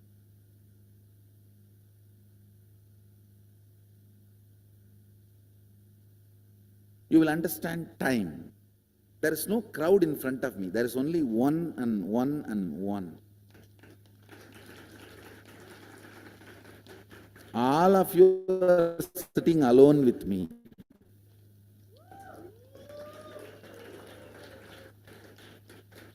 Because the profound truths I am talking, I am touching the core of you. I am addressing your individual cognitions. That is why even if the other persons are sitting, you are having a separate relationship. Time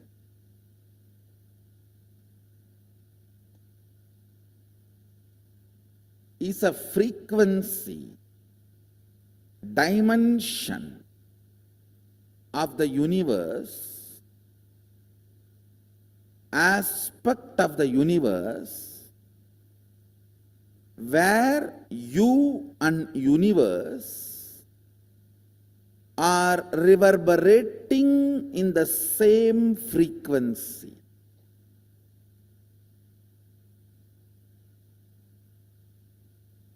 unit of time of the sun, moon, Kailasa and you is one and the same. Listen, yesterday I said, our 1 year is 1 day for them, but unit is same. Only quantity difference. How many of you are understanding? It's only quantity difference, but not. So in Tattva, principal unit, listen carefully, your logic and logic of the Devatas are different. They are not same. Your breath and Devata's breath, not that far away, little closer. Your depth and Devata's depth, little more closer. But in time, your unit of time and their unit of time is one and the same. There is only quantity difference. Tattva, fundamental principle unit is same. How many of you are getting it?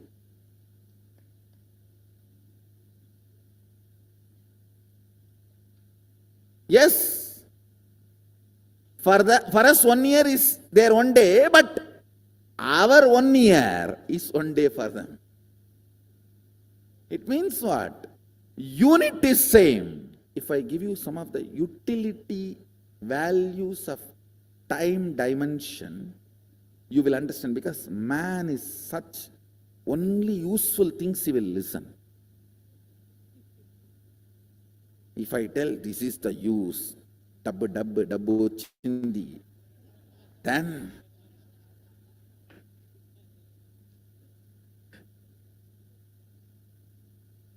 all 5 senses will be up and alive.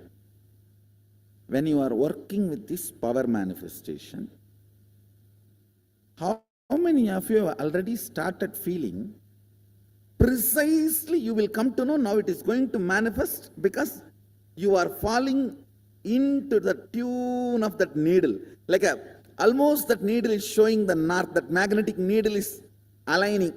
Now it is going to manifest. No, I don't think now it is going to manifest, because I don't think the needle is aligning. How many of you are able to catch that precision? Raise your hand. Listen. Power manifestation should not be an accident after a few days of practicing. First few days only it will be an accident. It may come, I am telling, this is like my wife only. 10 days before I told, now it is been doing. First 2-3 days it is okay. But after a few days of power manifestation, you will catch, hey, and now I know, because my inner space is connecting. I know in my spine what usually happens. Now it is going to happen. How many of you are able to catch that? Listen, all of you can catch what I am saying. Listen carefully. Now sit up and come to that same moment, same space. Come to that same space of oneness. Tell yourself, declare to yourself, whatever Swamiji is trying to teach us, let me download and manifest. Come to the declaration, then it's easy for me to download bunch of understandings into you. If you do not understand the fundamental principle unit, even if you manifest powers, you are only part of cult. Some cult. Only if you understand the fundamental principle unit and able to manifest powerful cognitions on your own, you are part of the culture. How many of you are getting what I am saying? That is why I insist so much on you understanding this fundamental principle. Only if principle cognitions. Why things are happening the way it is happening is cognized by you. And you design your own powerful cognitions and manifest few powers which I did not teach, but on your own ability, you are part of the culture. How many of you are getting what I am saying?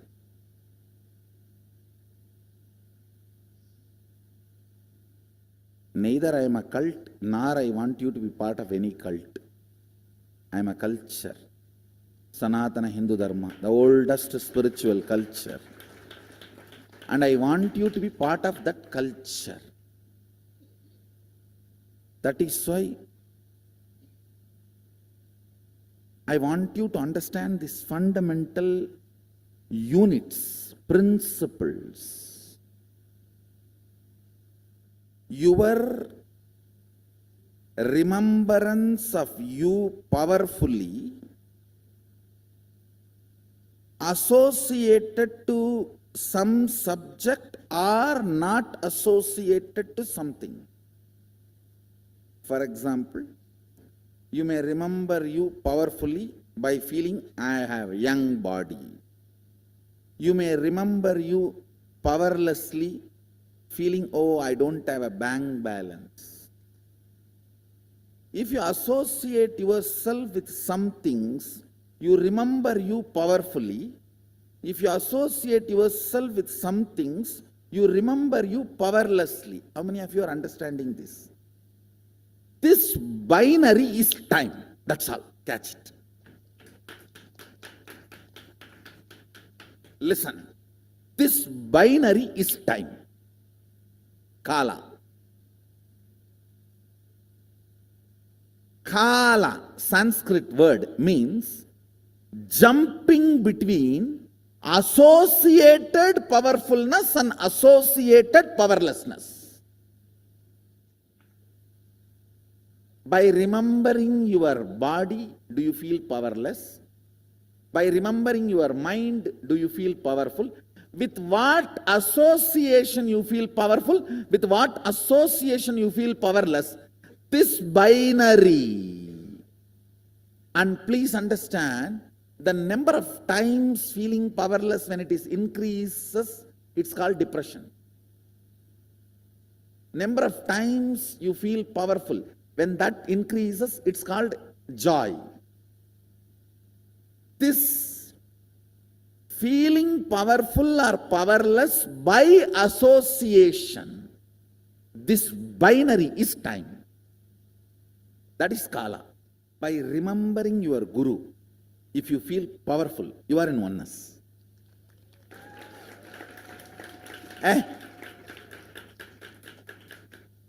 என்ன வேணா இருக்கணும்டா, இருக்கட்டும்டா. கடவுளே என் பக்கம், அப்புறம் என்னடா?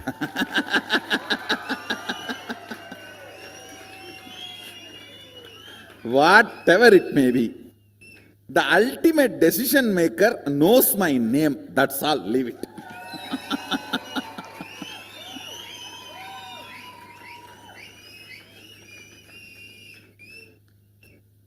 That is actually the initiation. That powerfulness behaves like a shark and swallows all the other powerlessness. How many of you already started feeling powerful when you remember power manifestation? Hey, I think I can do it. I think I am making it. I am cracking the code. I am catching it. So when that starts happening, so in that binary, the power manifestation starts adding more powerful cognitions in you. But once the manifestation starts, that binary will change. This power manifestation will start making you more and more confident, and the moment you remember power manifestation, you will feel confident. You will feel, I can make it. It's powerfulness. Understand, anything which you feel makes you powerful, you start cherishing romance with it.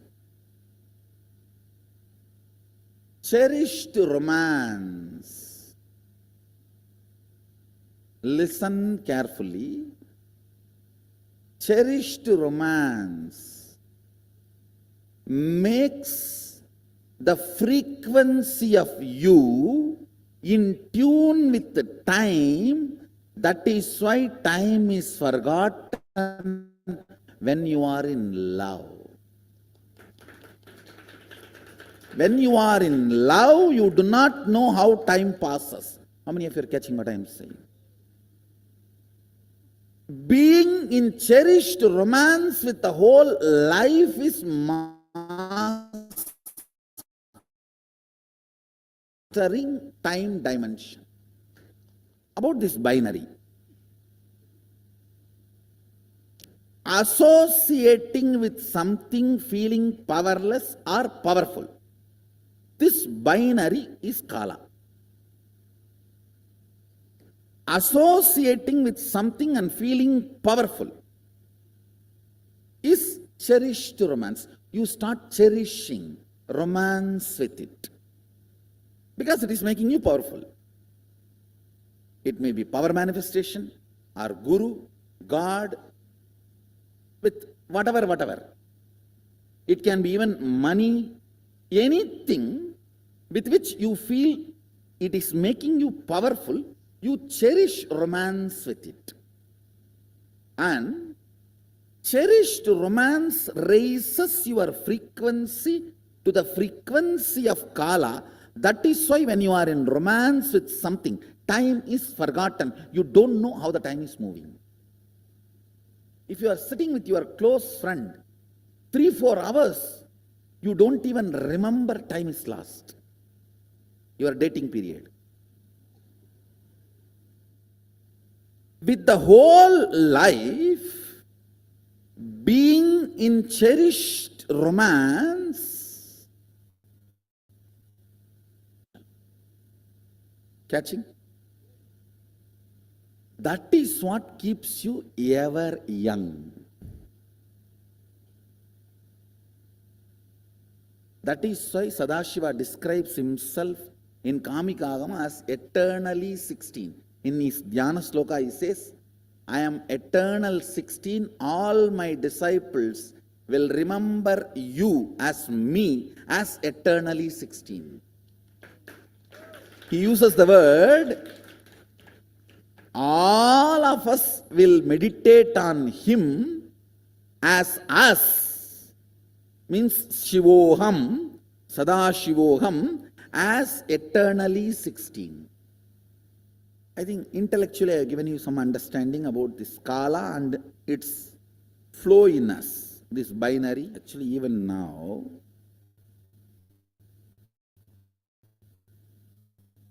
like I am heating and beating. How many of you are understanding that? I am not taking any class. I am just talking to somebody who is inside you. Somebody who is deciding for you, because stupidly you don't decide for you. There is somebody else sitting inside you who is deciding for you. I am talking to that person. Ideas. Listen carefully. See, this is not elephant. This is an idea representing elephant. Am I right? This is not elephant. Elephant cannot be so small. This is idea representing elephant. Am I right?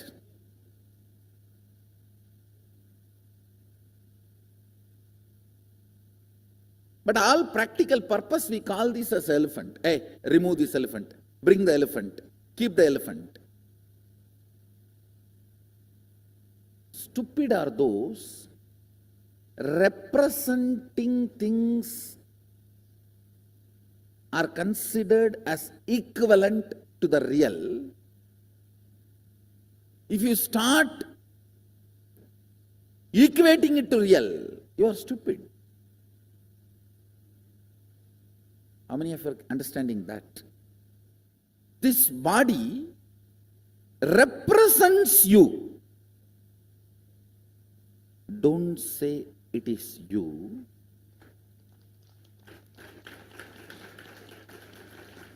How many of you are catching? Why, if somebody takes your name and abuses, you feel hurt. They have not hurt you. If this is you, if they put a knife, you should be suffering. But if they take your name and abuse, you are hurt. It means you are this also and something more. So this represents you. Catching it? Now listen. Now is the climax, punchline. In you, please listen, in you, whatever you consider as you and whatever you consider as represents you and faulty misidentification,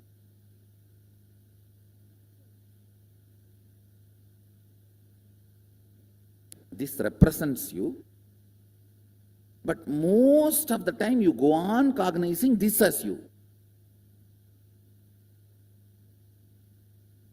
Some things are you are more alive in that, but while you are cognizing, you don't cognize when you take decisions, you are too alive in that. How many of you are catching that blind spot? Sometimes your profession, your career, your goals, your vision, your mission, you are more alive in that. While you are taking decision to risk them, you don't understand that. When they are really suffering, the suffering you go through, you understand you are not able to handle it. How many of you are catching what I am saying?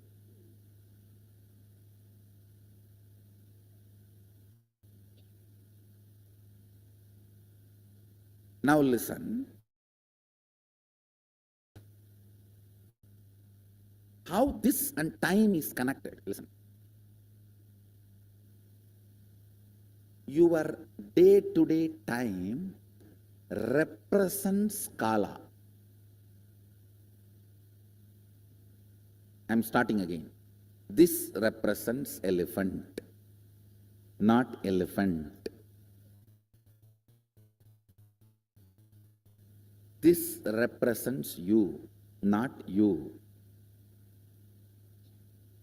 Sometime what is you, you do not understand that represents you, and what represents you, you do not understand that is you.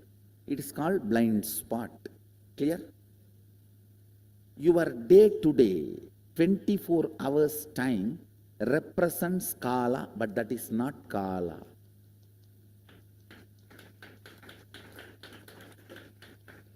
Your kala is your life vision.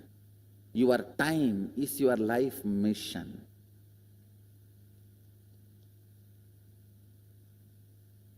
No, I think I missed a link. Listen. Your life's vision is to become enlightened and yogic body, Vedic mind, and living literally like Swamiji.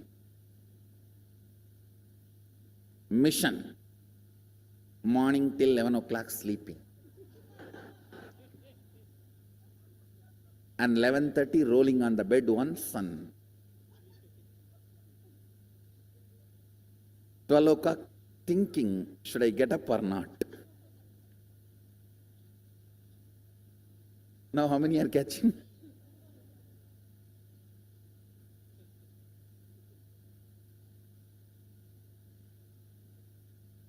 Your time, see, I am talking from the utility angle, the dimension of time, how it penetrates you and where is the gap? These few things. I'm not talking any morality. I'm talking about some of the how the vast gap between your ideas and reality is your old age, tiredness and boredom. Why you are not in eternal romance with life? Because what you want, what you do is different. So what you want, nowhere even the horizon is seen. And you are thoroughly convinced nothing is going to be done, at least in this birth. And you blame your wife. I'm married to you now. Over. Or your husband, or your job, or your country. No. Mahadeva uses a word called pasha in agama.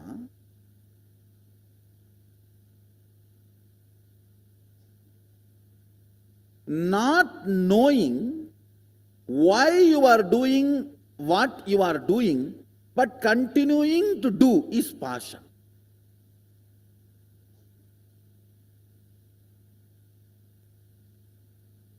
Your purpose, vision is something, but your day-to-day actions are all your day-to-day life is no way matching, and you don't know why you are doing what you are doing every day and continuing to do. Thinking suddenly one day somebody will appear in your life and change the whole thing. And when that person comes, you try to change him.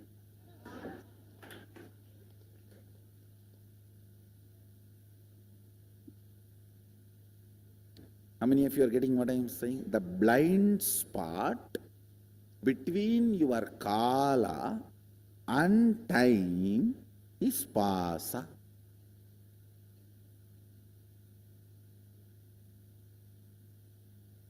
Now I am explaining only the problem, don't worry. I'll come to the solution next. I'm only analyzing the problem.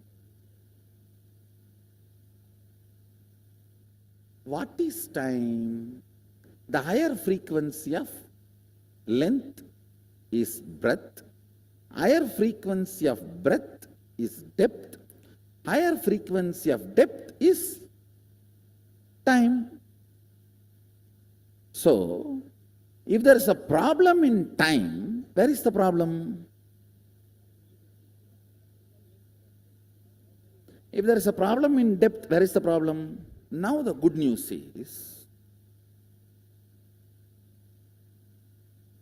I gave one proposal just now. Can anybody remember? I gave one proposal telling that till the end let it be a proposal.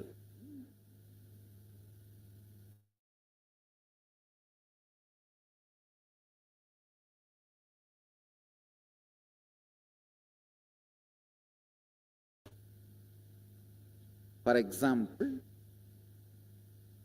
if you developed a very high quality of completion with you and others, but suddenly died before getting enlightened, you will start from this and move towards the next step. Same way, you developed a wealth cognition, an accumulated wealth, suddenly died. You will be empowered and endowed with this wealth, and you will start from there. Rhythmic continuum. Listen. Listen, I'm going to connect this proposal which I kept, and now whatever these long understandings I have shared, you need to catch this connecting point. Each power manifestation, listen, each power manifestation is nothing but infusing consciousness in your time or depth or breadth or length. Listen, each power manifestation is nothing but infusing your consciousness into your time or depth or breadth or length. Any time you spend on it is the most useful time of your life. Because any power you manifest comes back to you till you become powerfully established once for all as Sadashiva. Listen. That is why Patanjali says, Shaktis come back to you even if you have practiced a little bit in some remote past birth. Krishna says, Svalpam apyasya dharmasya trayate magato bayat. Svalpam apyasya dharmasya drayate mahato bayat means even if practiced little removes huge fears of life. Now listen. I told about good news, now I have the great news.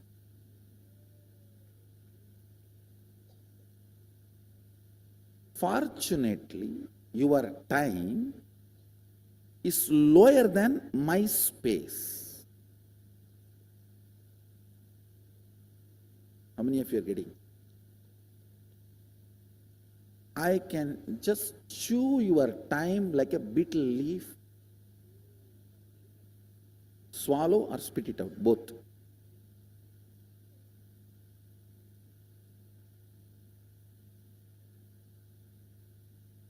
Which I am going to do.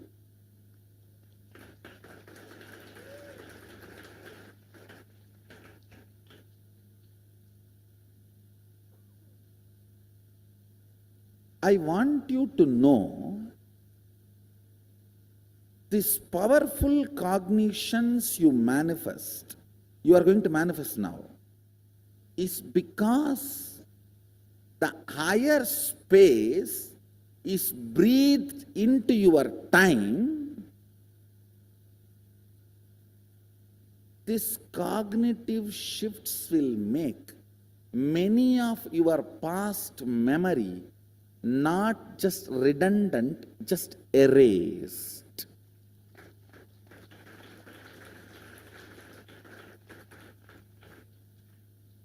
Whose memory load which makes you powerless is less than 16-year accumulation load. Listen, till the age of 16, in those days especially, you do not accumulate the load of memories which puts you in powerlessness to make you experience the binary.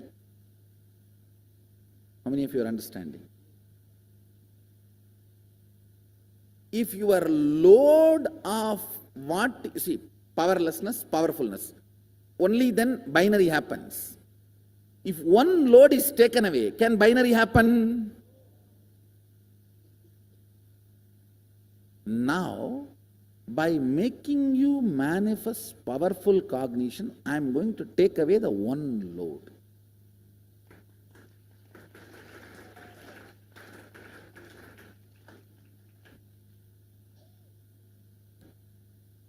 The principle why the powerful cognitions are manifested and what is the side effect and after effect of that in you.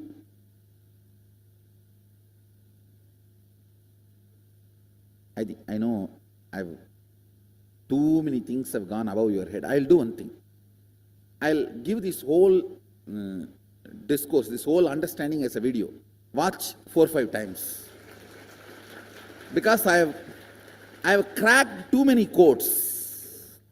Higher frequency of length is breadth, and higher frequency of the breadth is depth, and higher frequency of the depth is time. Time, by its very existence, is having binary effect on you. Associated powerfulness or associated powerlessness, binary effect, makes you experience time as your existence, and when the associated powerlessness volume is reduced, the number of hours you spend in cherished romance with life increases. That intensifies the quality of life in you, which in turn manifests as powerfulness and powerful cognitions. If you manifest powerful cognitions, that makes you feel more cherished, romantic with life. In turn, that reduces the powerless cognition's weight and stops this binary oscillation.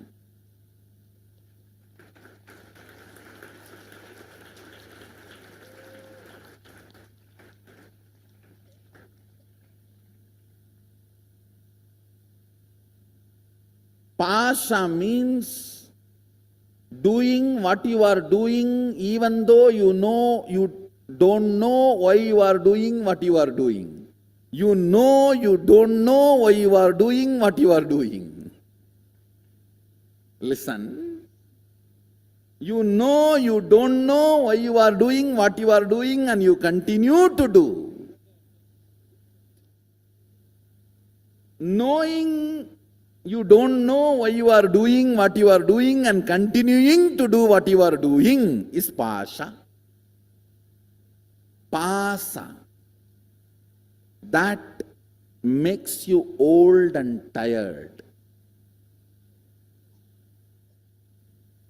Manifesting powers makes you manifest powerful cognitions easily. See, your small identity is like a dam. Never strengthening a river can break a dam. Dam needs to be weakened, only then it will break. Have you ever heard strengthening of the river can break the dam? Weakening of the dam only can break the dam.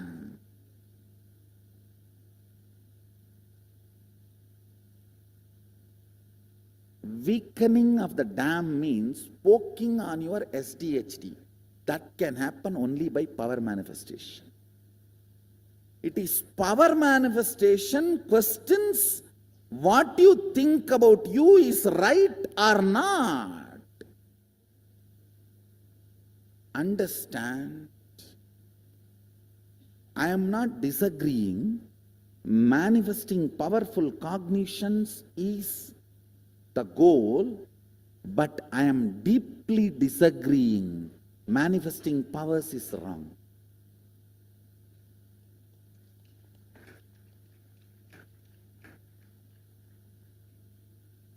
I tell you, the number of enlightened beings I am going to produce, not out of arrogance, I am not talking out of arrogance, I am talking out of reality. Number of enlightened beings I am going to produce, that is going to speak the authenticity of what I am saying.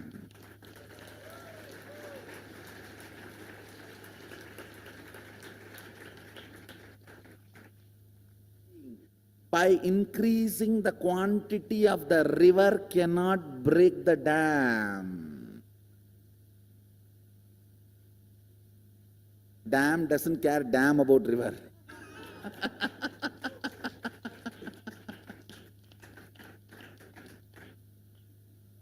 It says, I am a dam. You are a river. Listen. From the side of the river, you cannot hit and break the dam. From the other side, if you poke the hole only, it can be broken.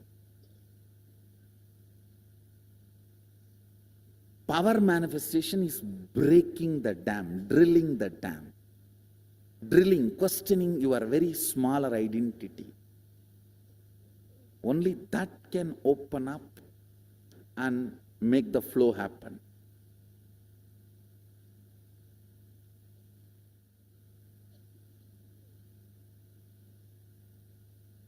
Now listen. I have given you the proposal that life is the continuum, rhythmic continuum. Based on this cognition, I am going to make you manifest some of the powerful cognitions and powers. I am coming back to the logic I introduced when I introduced Paramashivoham, the Sattva Tattva. The logic I introduced is static matter, dynamic activity, strategic existence is one and the same, and strategic existence has power over any dynamic activity and any static matter. Am I right? Feels like I heard 1 year before, na? So with this cognition, you manifested few powers. So that manifestation strengthened those cognitions. Now I am going to work on life is a continuous rhythm, rhythmic continuum. Anyway, it's okay. Rhythmic continuum or continuous rhythm.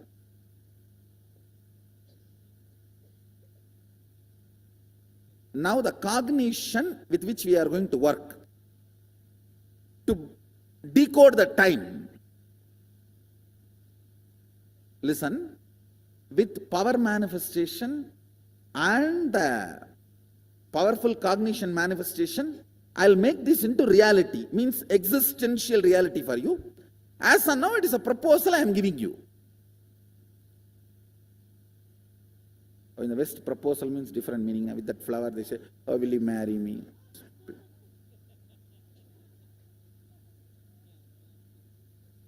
Maybe you can consider this.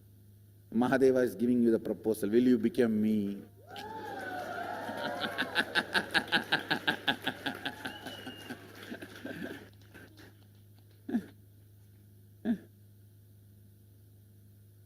Marrying is a cheap word, 4-letter word. Will you become me? That's the right proposal. Marrying is the proposal of the length dimension. Will you become me is the proposal of the space dimension.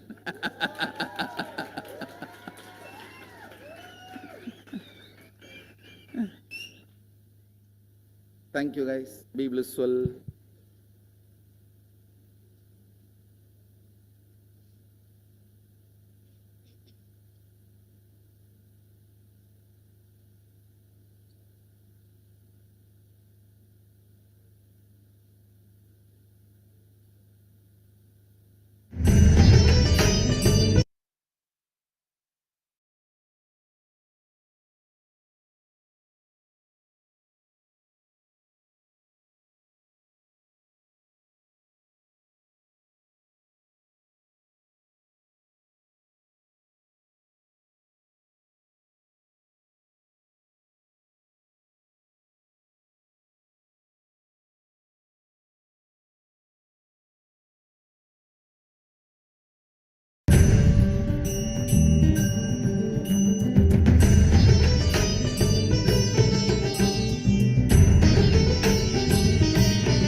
Nithyanandeshwara Sadashivasamarambam Nithyanandeshwari Adishakti Madhyamam Asmadacharya Paryantam Vande Guru Paramparam.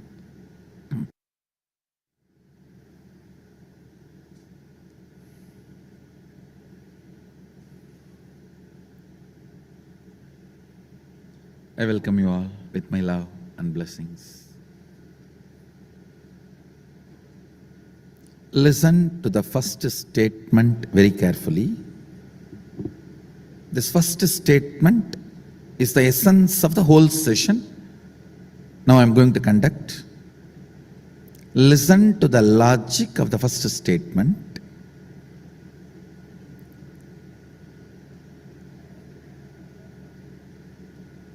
This is the logic of the whole class, this whole session. You are going to experience and manifest this truth in this session.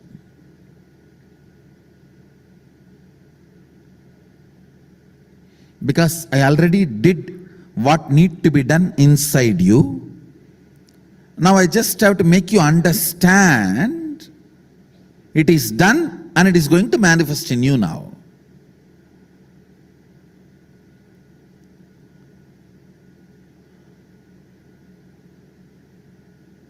Listen. Static matter. All of you know what is static matter. This pillar, the seat on which you are sitting.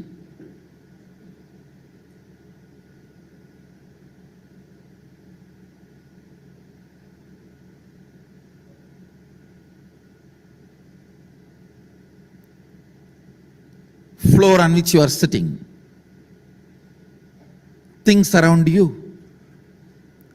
Static matter, all that is a static matter. Vibrant activity, dynamic activity. That is like electricity, electron, proton, neutron movements. Ordinary electricity connection to this microphone, to atomic explosion. All this are dynamic activity. Listen. Static matter, dynamic activity, strategic existence. There is a part of you which exists not as a static matter, not as just dynamic activity, but as a strategist who can think, who can visualize, who can inspire, who can take decisions, who has choices, who is alive. That component of you is strategic existence. Listen. Static matter, jata. In Sanskrit it is called jata. Vibrant activity, dynamic activity. In Sanskrit we call it Shakti. Even dynamic activity is not independent intelligence. No. It has no independent intelligence. The electricity which comes in this microphone, if you mishandle it, it will shock you. It has no intelligence. Oh, Swamiji is my boss, I should not touch him. No. It has no independent intelligence. Dynamic activity. Strategic existence. There is a part in you which makes decisions, strategies, which responds to all the whys. why you sit on the floor, why you sit on the chair. There are so many whys you go on deciding for your existence. How many of you understand that? Which goes on strategizing in you. Static matter, dynamic activity,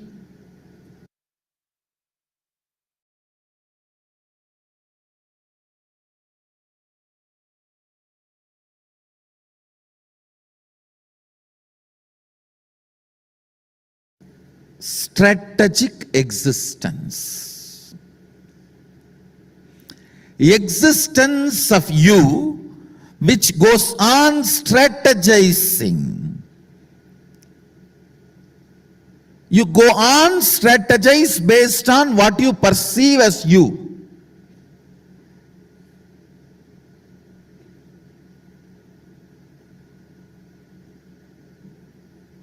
Yes, please listen. Static matter, dynamic activity, strategic existence.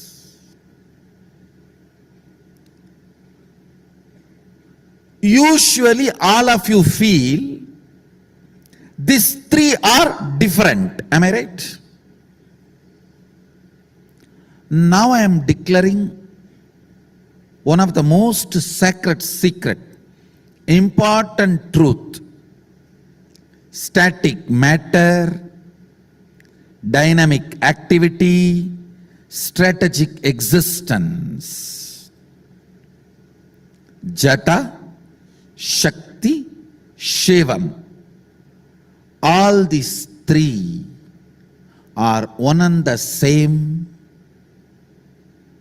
There is no boundary, there is no border between these three. Listen.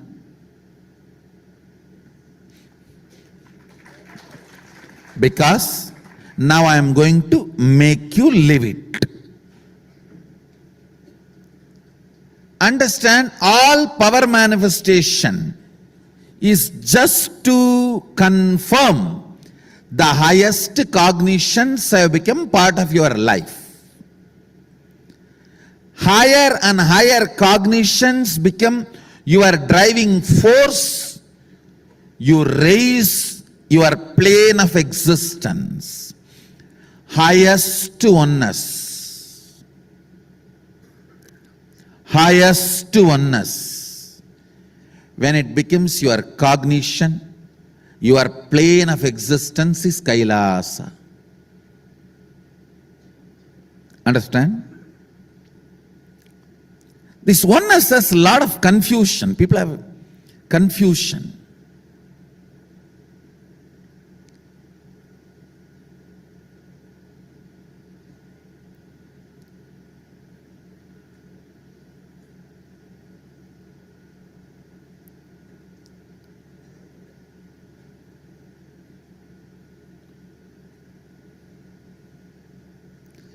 When I asked you to share something as your status, it is actually an enriching activity. If you immediately do, you give a statement to me, I am all yours. Then I give you the statement, I am all yours.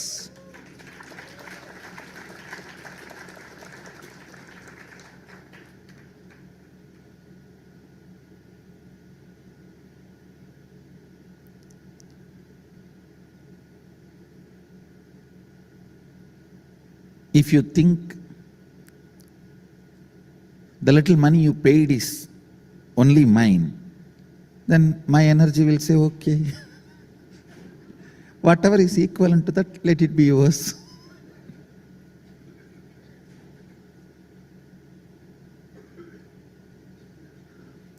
Whoever feels, the moment I say, please, let's do that, and you are just jumping into it and doing, raise your hand. I give you the statement, already oneness has started. Already oneness has started. When you say you are all mine, I say I am all yours. Over.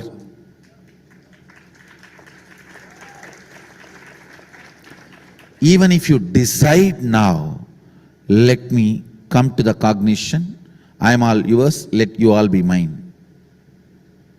Then the possibility for the oneness opens. How many of you are ready for that at least? Let's do it.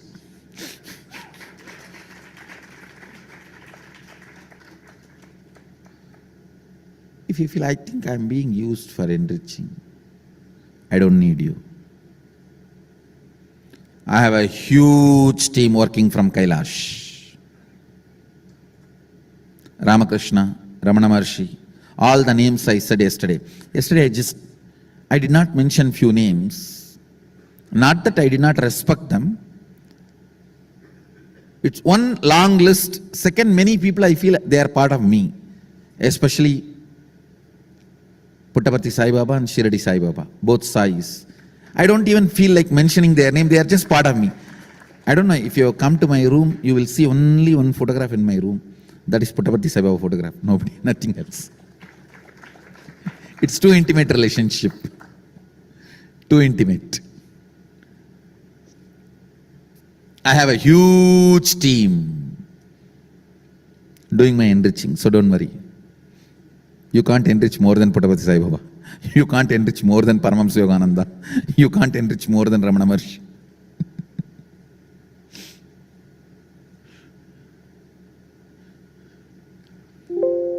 How many of you are here guided by earlier masters like Ramana Maharshi, Ramakrishna, Puttaparthi Sai Baba, and of course, one more name I have to mention, Bhagavan Nithyananda of Ganeshpuri, and Baba Muktananda, Paramashivoham, all these great beings have guided you to me and you are here. Raise your hand. Please just look around. Every one of you, just look around. So if any of you are thinking, you are enriching,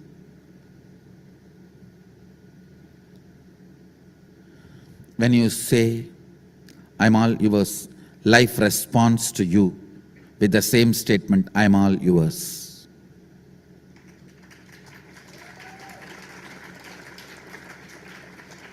Wherever you want complete life to support you, decide to support that with your complete life.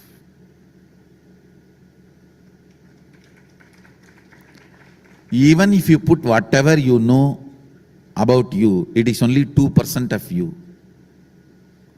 And I am going to give you the remaining 98% of you now only.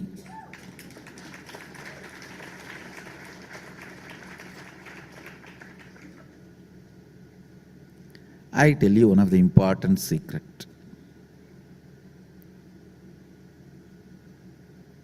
When I decided, whatever I received, I'll start sharing, doing Mahadeva's work. I saw, when I exhausted my 2 hands and 1 head and whatever I have, he started adding me more. He started giving me more hands, more heads, more energy, more existence, more strength, more depth. When I started sharing that also, he started giving more. Share more is the logic of life.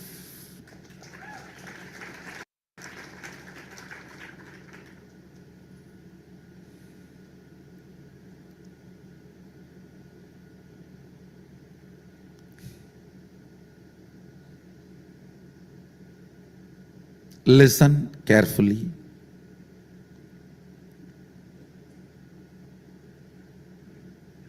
Forget about everything else for now. Listen to this sacred secret. Static matter, dynamic activity, strategic existence.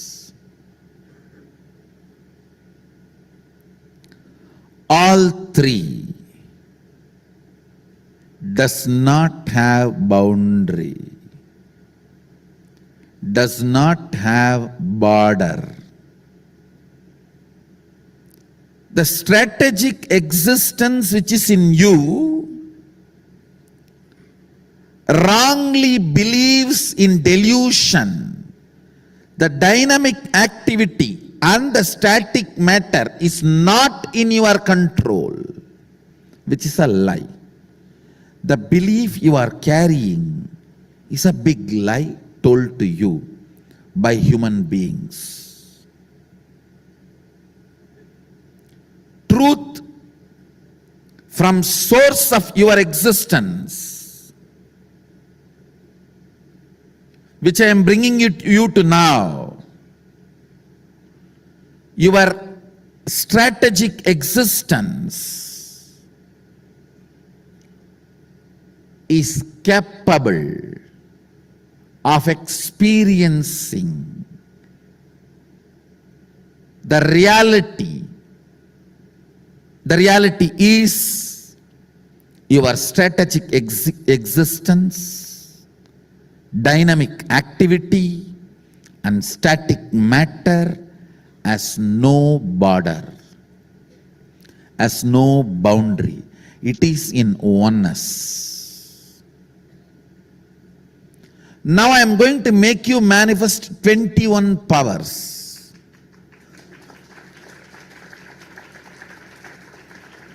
Just to make you understand the multi-dimensions of this truth. Listen. Listen carefully. The part of the truth I am sharing with you, this part is called Sattva Tattva, the unit of purity. This is the chapter Sattva Tattva. Mahadeva reveals in agama.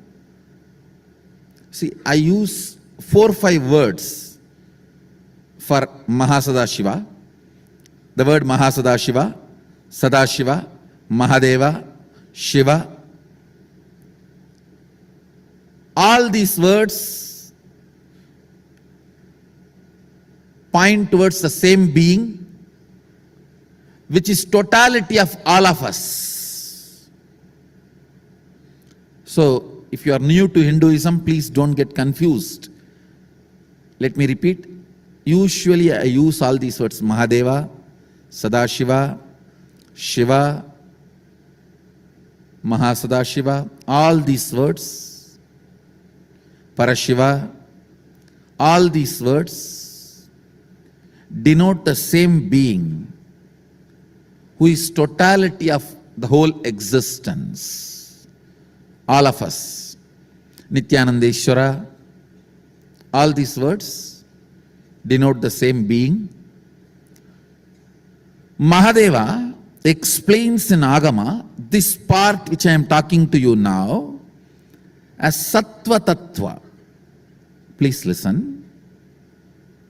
You need to know this important information. He says, teach this truth only to a person with whom you feel they are your own. This whole Sangha, this whole organization, this whole buildings, this whole thing, what for? For both of us to sit and for me to transmit this highest cognitions to you and you manifesting it, that's all. And I tell you, not this Sangha, whole humanity's purpose is this only. Purpose of the whole humanity is this only. Human beings having the next breakthrough. Understand, when these cognitions, higher cognitions, become your driving force, you are no more a human being. What drives you decides whether you are an animal, human, or divine. If these higher cognitions drive you, I tell you, It is not just about power manifesting. Even your existence will be so sweet. You will be happy about your existence. When these higher cognitions become your fuel, which runs your existence, I tell you, you will be happy about your existence. You will be so pleased about your existence.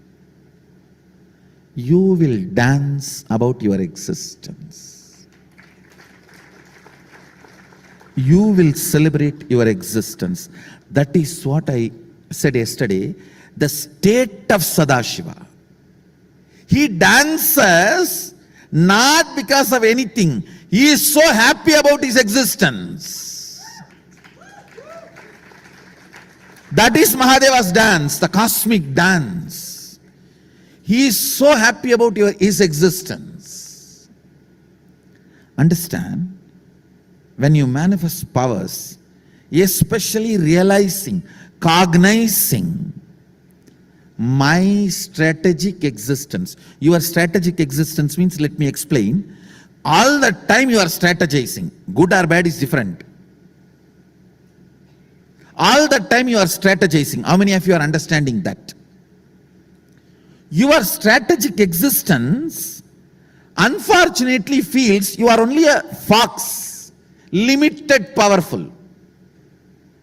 That is why you think like fox. You are a lion. Your strategic existence has power over all dynamic activity and all static matter. Now, actually, I can see when I am uttering, in how many years it is not even going till the earbud goes. Now, I am not angry with you. I feel, why should so much of life negativity should be entertained and cherished by you? Understand? Mahadeva, when he gives rules for sannyas, he uses very beautiful two words. Somebody is trying to become sannyasi, like a krama brahmacharya. Krama brahmacharya is not sannyas. You are trying. You can always drop the vows. See, you take the same vows of sannyas, but not in front of fire. You just take requesting Kalabhairava to support you to be successful. Any day you don't feel like you are not able to, you drop, there is no karma. There is no karma. You can always drop and you can do what you want. There is no karma involved in it. It's only an attempt. He gives a beautiful explanation. When you are trying, hormonal pressure builds up and you miss the vows. It is not sin. There is nothing, no prayaschitta, no punishment, nothing needs to be done. You just need to realign. If you want to decide to continue the same vows, otherwise you can drop the vows, no problem. But cherished romance cannot be entertained while you are having those vows. Listen, like some negative things happen in your life, something did not go as you want. You feel beaten and broken. For half an hour, 1 hour, you are completely life negative. Okay, that can be tolerated. But constantly having a cherished romance with negativity, that is where the problem starts, which is not required. See, I am not saying if a snake appears here, snake comes here, don't run away. That is real danger. That does not mean whole day you will be snake phobic and thinking, oh, snake is going inside my nerves. I'm all the time feeling snakes are moving around on my body. There's a big difference. Entertained phobia, actual danger. There's a big difference between these two.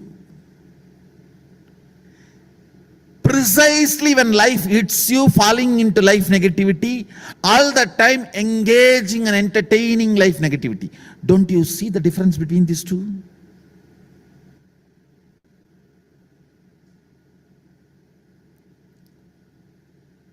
These higher conclusions. Either you can logically think and come to that conclusion, or by the trust, I think if Swamiji says that's a truth, so I am deciding to come to that conclusion, and I know I will be convinced about it. If not, I will struggle with the doubt, but I'm not going to deny his statement. That is oneness. I may doubt his conclusions, but I will not deny his conclusions. I may doubt his conclusions, but I will not deny his conclusions. How many of you are ready to come to that conclusion? That is enough. I can make my conclusions work for you. See, when it starts working, after that naturally it is going to become your conclusion. Only till it starts, that virtuous circle starts. Once you manifest power, you will believe this higher conclusion. Once you come to this more and more of higher conclusion, more powers, more higher conclusion. That is all. You will be naturally raised to Kailasa over. See, Kailasa is nothing but your existence on highest conclusions. No, it is straight. I don't eat.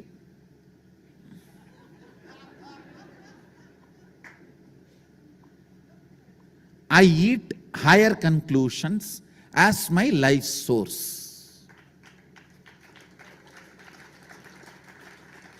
See, you can have the conclusion, my existence can move only maximum my own body, that also all the time not. You can live in that conclusion. You can live in that cognition. Who is going to suffer? Naturally, your ability to move goes on reducing. One day you stop moving, that's what is death.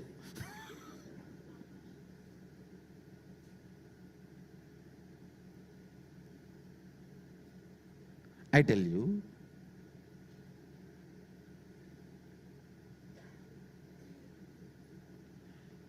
you do not need to withdraw because it has not become immediately your realization.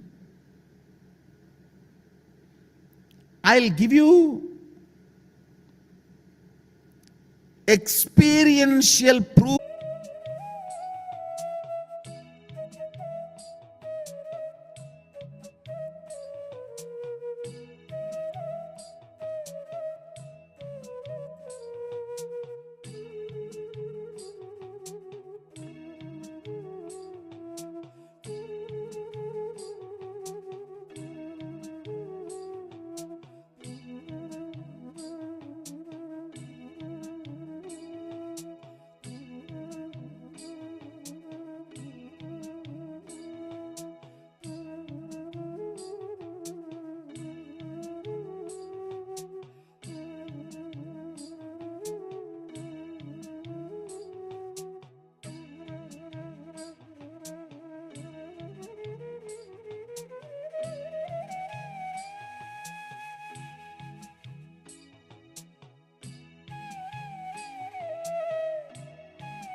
relax. Hope all of you have written down.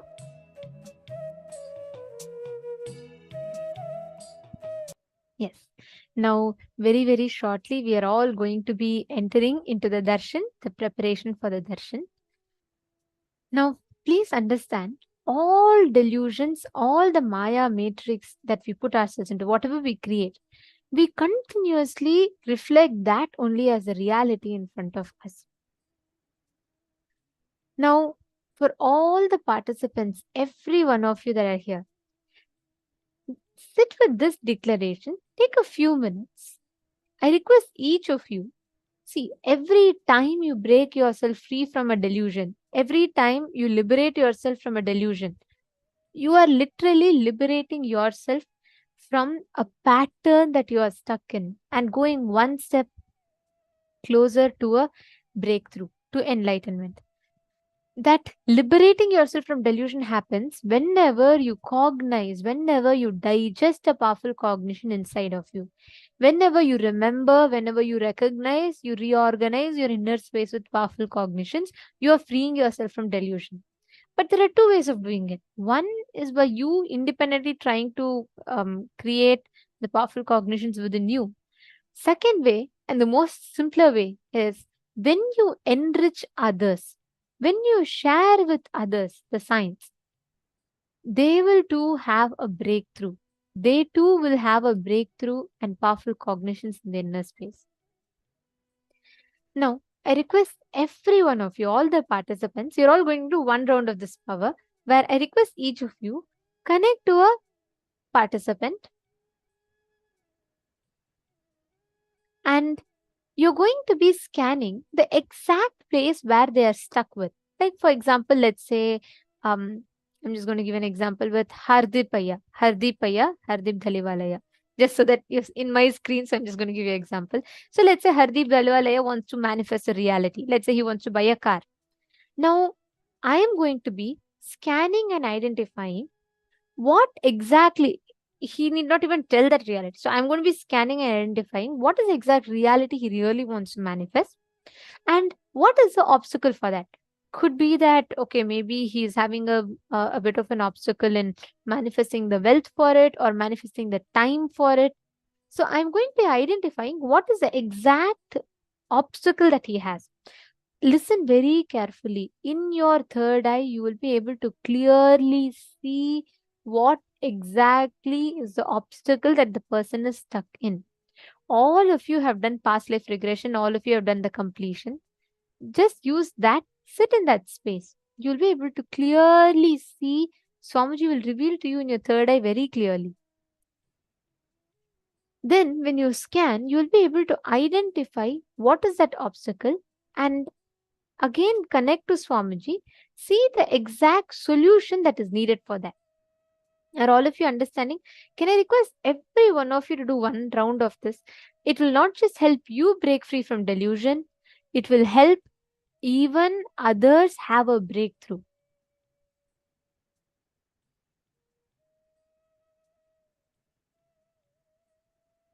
Beautiful. Ma Fenzu, happy that you took the decision that you want to break free from Maya. Understand, your decision to get liberated from Maya is enough. There's a very beautiful story in the Purana. Once Narada is walking along with Mahavishnu. Okay. So Mahavishnu is Narada's god, Mahavishnu. And they both are walking. And Narada is asking, playfully Narada asks Mahavishnu, what exactly is delusion? How does that happen? So Mahavishnu tells, surely, I'll explain to you about delusion. It's a very beautiful story. He says, I'll explain to you about delusion. But before I explain, can you get me a cup of water?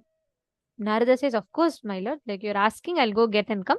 So he goes to the nearby well to get some water for Mahavishnu. So what happens as he goes to the well? He is about to take water.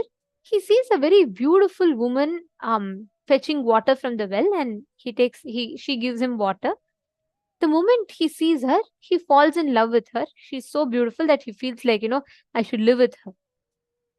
And she says, okay, I can marry you, but look, my father is a land, like he's a lord of, he's head of this whole village.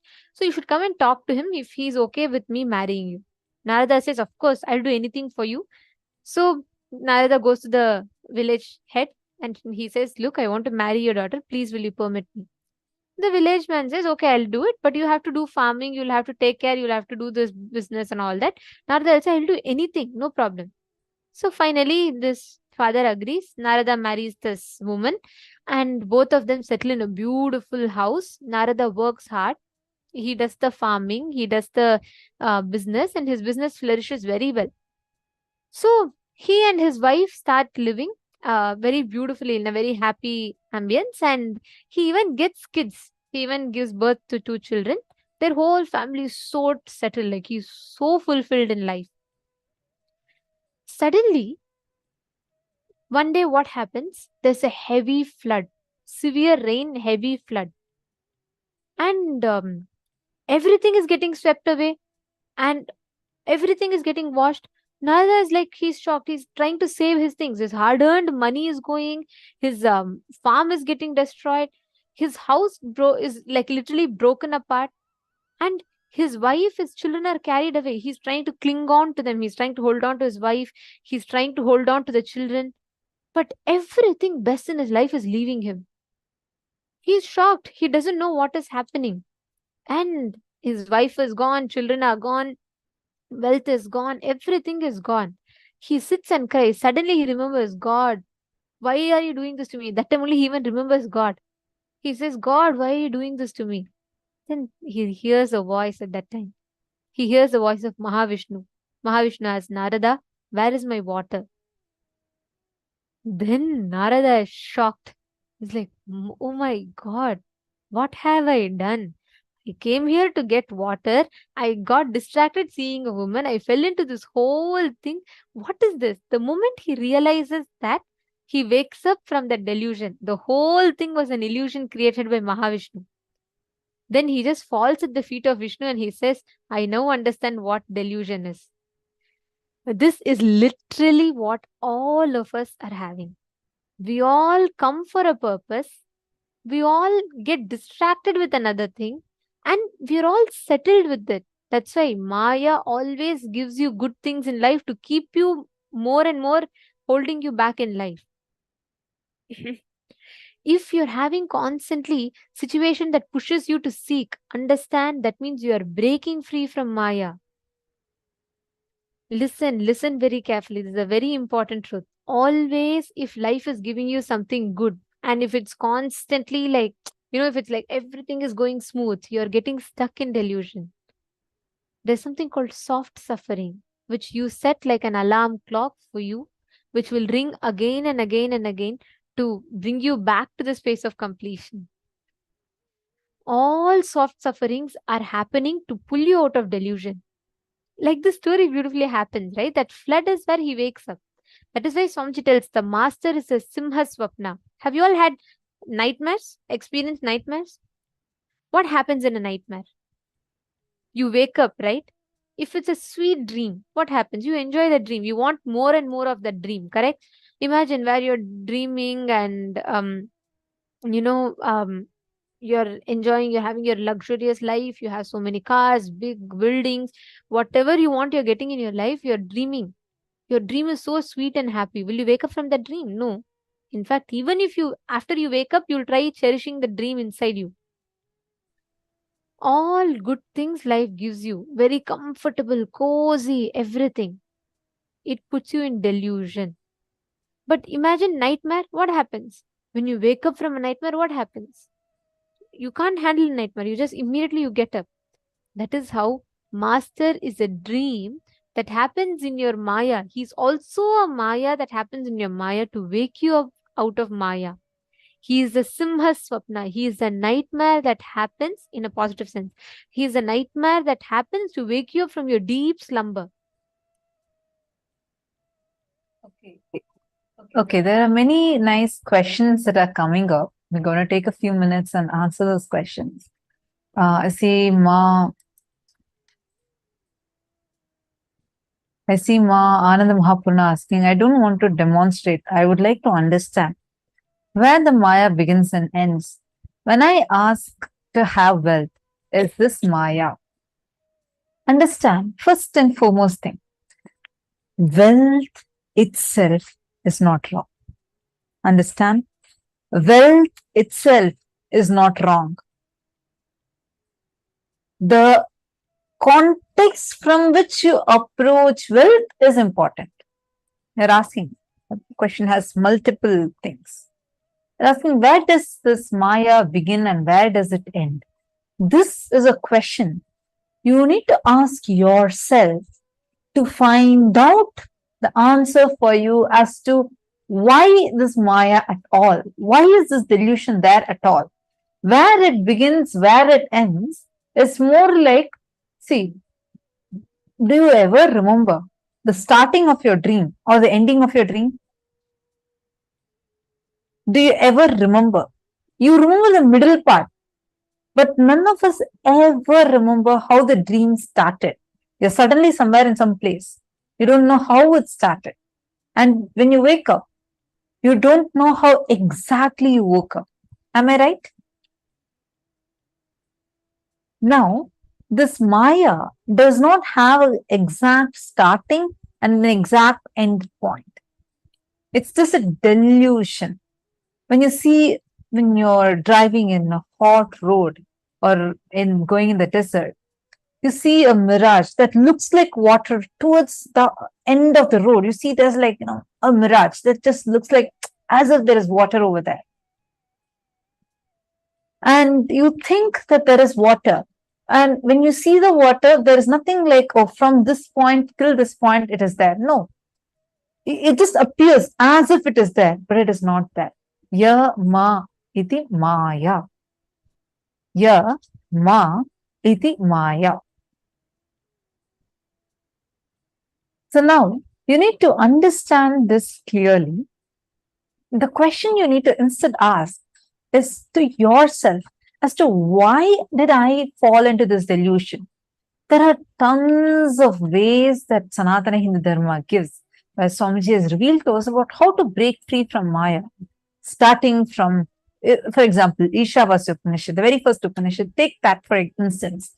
It gives you various techniques within that one Upanishad itself. Just it has 18 shlokas. In each verse, it gives you different techniques.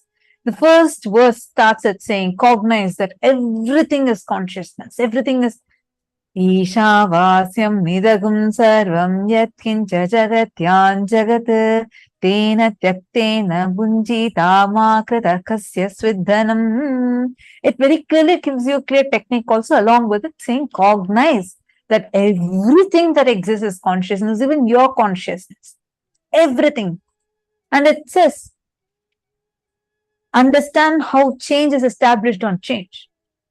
Next, if you take even in that last verse, it talks about how everything, just cognizing everything as like, just ashes. Just nothing is existing. And how that itself can be a technique for you to achieve this enlightenment. Like this, every single Upanishad, verses of various shlokas gives you unique techniques to approach the same. Kena Upanishad. Kene shitam padati preshitam manaha kena prana pratama praiti yuktaha. It asks very clearly, what is the source of this?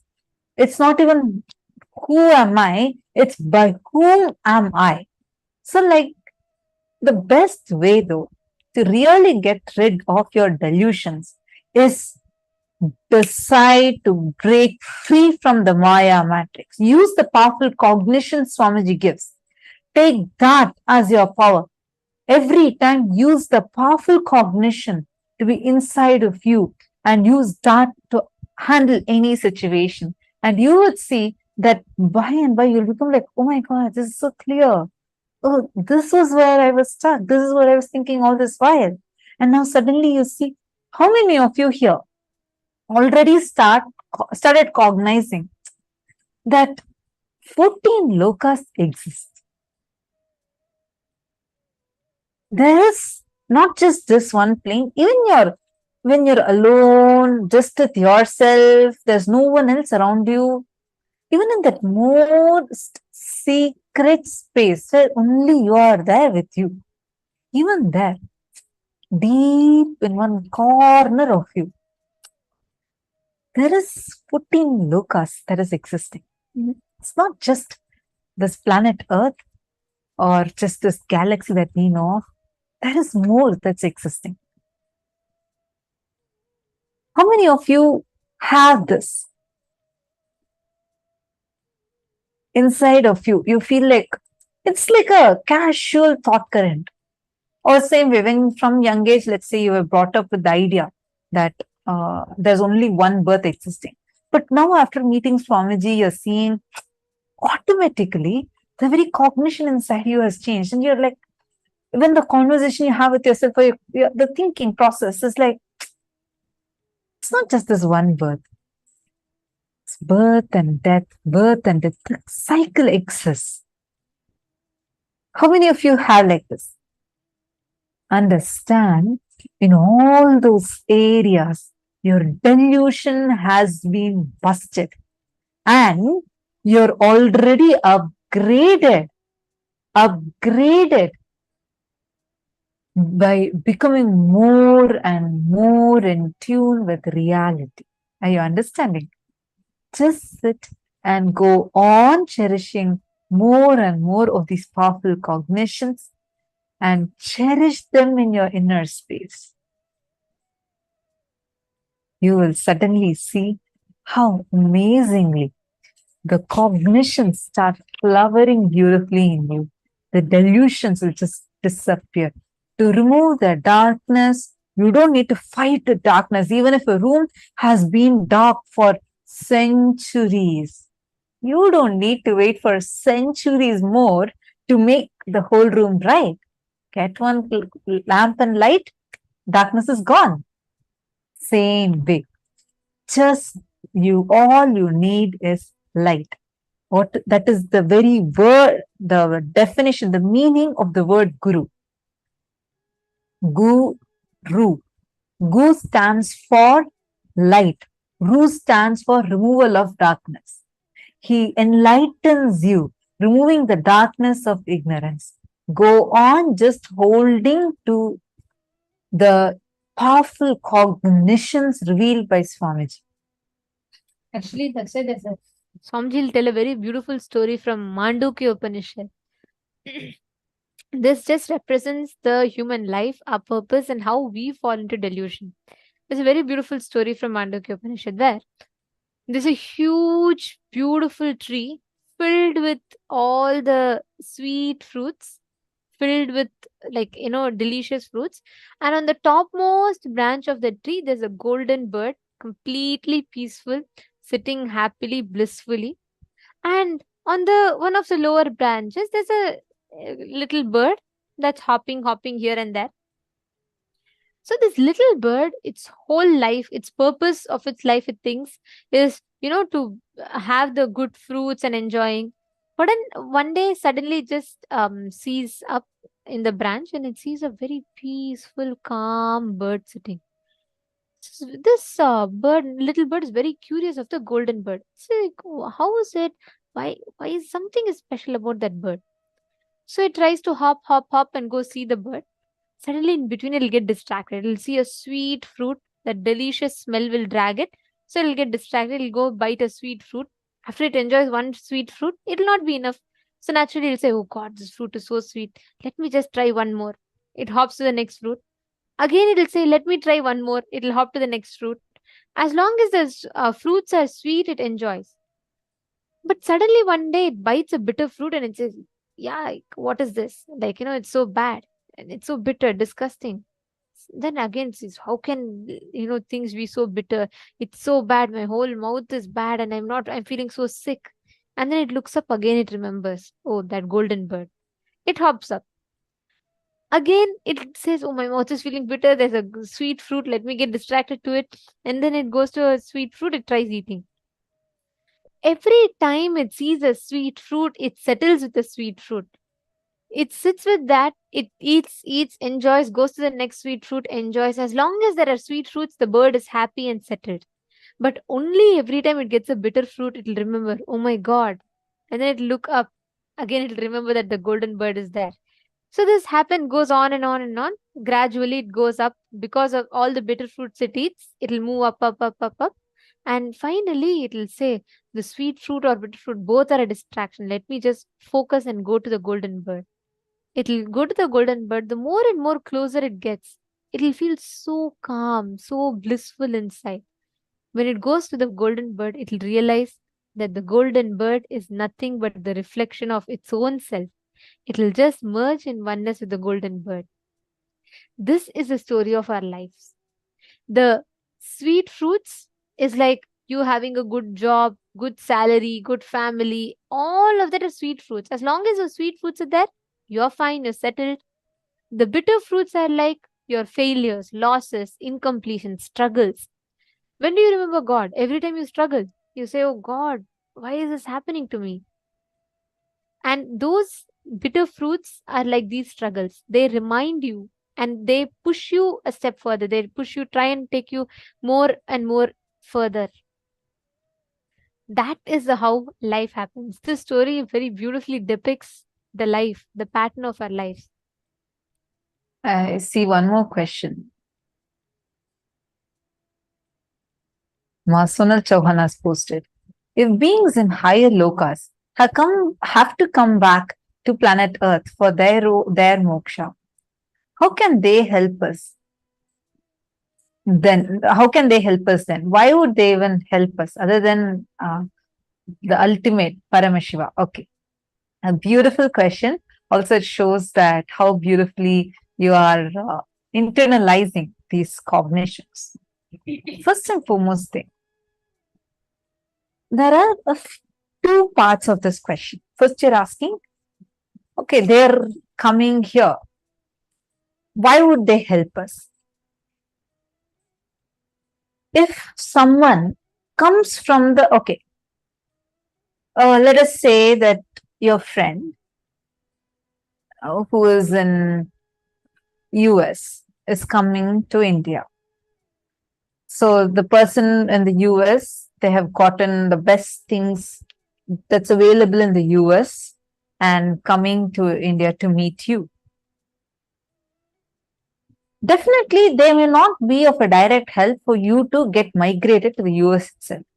They may not have that power, but they definitely have a lot of things that they can share with you from their place to your place. Am I right? This is within the horizontal plane itself. Now, in the vertical time zones, take an example of Muchukunda Chakravarti. In the vertical time zone, he goes from Bhuloka all the way to Swargaloka. And he helps in the Swargaloka to win the battle, the war. And while coming back, he gets 25 gifts from Swargaloka to the planet Earth. This exchange is possible. Also, the higher level beings are higher level beings. They have amazing powers. But ultimate is not just powers. They have very, very, very amazing things like Kamadenu, Karpaga Vriksha, Parijata, Shamantaka. Like this, they have amazing things with them. All that they can give to you and they can shower upon you for a simple thing. You do Varuna Puja, you are going to get rain. Varuna Puja itself may not lead you to enlightenment, but definitely will give you rain. That is why in Bhagavad Gita, very beautifully, Bhagavan Krishna says, all those who perform certain rituals, they chant certain shlokas, they perform certain rituals, till that punya is there, they get like a ticket to Swargaloka. They are allowed into Swargaloka. They enjoy the Swargaloka. The moment that punya is over, they fall back to Bhuloka. This needs to be understood. Means all the rituals and pujas, homas, all of these definitely lead you to these kriyas when done for the sake of the rituals or for the sake of worshipping the higher level beings. You are given place in the higher abodes. That is true. Like how like Krishna explains further, only those who know me receive the ultimate. Those who do rituals and engage in rituals definitely get punya. They reach the higher worlds. Once the punya gets over, madhyaloke vishanti. They come and fall back to the bhuloka. But those who know me, when Krishna says those who know me, he means the ones who have realized the ultimate. When they're enlightened, there's no question of falling back. So, when the higher level beings do come down, they offer to shower you with a lot of gifts that they have.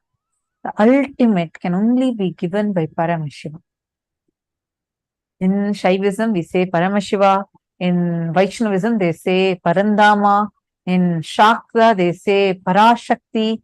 All of these, each of them exist, and all of them exist in that ultimate consciousness. Each of them are extremely, infinitely powerful, uniquely. They help you directly to reach the ultimate. And it is Guru who gives you the enlightenment to liberate you. I hope I answered your question. Are you understanding what I'm saying now?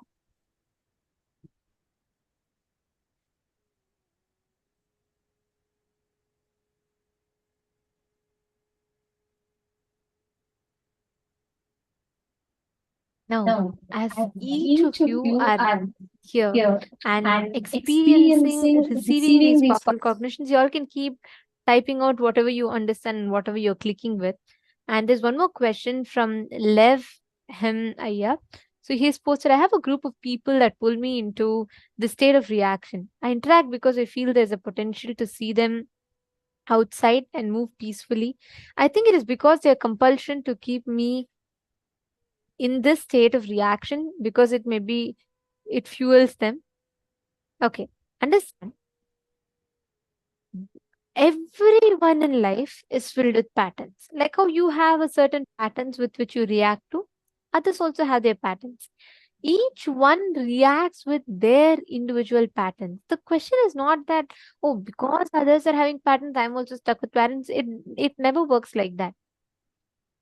The impact of it, the decision remains if you are conscious enough. When you are living, when you are consciously deciding that you are not going to engage with incompletion, when you manifest, that reality will completely change. You will actually see you will not be able to anymore get triggered. You will not be able to anymore react to what people are telling. That reaction inside you will not happen. Next time you feel you're reacting, right? Next time you feel you're getting pulled into a certain reaction, pause for a moment. Actually look in. The reaction does not start from outside. It starts from inside you. Something in you gets triggered. You just give it away. You just say, okay. You just go along with the flow. Take a pause that moment. Look in what exactly inside of you is triggered. And observe and shift that. That one breakthrough you have is powerful enough. Every time again and again you fall, you can just rest back. You will know, okay, this is the exact pattern. Let me catch myself. Let me become aware. Understanding? Any of you have any other questions?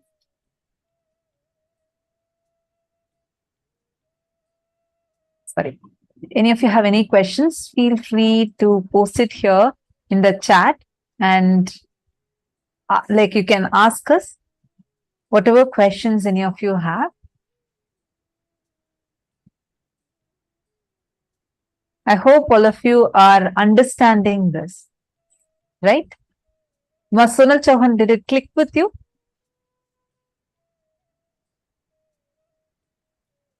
This comes in the 9th chapter, Rajavidya Rajaguhyam, where he says this is the most like secrets of the secrets. And in that he reveals so beautifully. Tetam bhuktva svargalokam vishalam Shine punye martyalokam vishanti. By the Vedic rituals and practices, they get the punya and reach the Swargaloka. That's what is Tetam Bhuktva Swargalokam Vishala. And once they have enjoyed the heavenly pleasures, Kshine Punye Martyalokam Vishanti. They come and fall back to Bhuloka. That is why worshipping the demigods, devatas, can only give you up to heavenly, heavenly pleasures. But if you are seeking for enlightenment, you need to have, first thing you need to have is Guru, and you will be, the God you'll be worshipping will be the ultimate Paramashivoham. And Krishna declaring, Shine Punye Martyalokam Vishanti. He is literally reminding us, when your goal, what you are seeking for, what you want to manifest is focused, is clear. And when you are prioritizing, manifesting that experience, you will simply see how your whole life will shift. The way you look, the way you manifest your reality will change completely. If you get settled with small things, oh, let me just ask for my business, oh, let me just ask for this, ask for that, then life will also, Maya will also nicely feed you and keep you settled in the delusion. She'll carefully protect you to remain in the delusion. So the decision remains in your hands. All right. Ma Vimala is asking a question. Ma, then with breakthrough in cognitions and completing, are we going into a phase where we don't incur new karmas? And with right practices, do we get liberated at the earliest? Yes. First and foremost thing. In Bhagavad Gita itself, Bhagavan Krishna gives the solution where how can you exist without incurring karmas? That's where he says,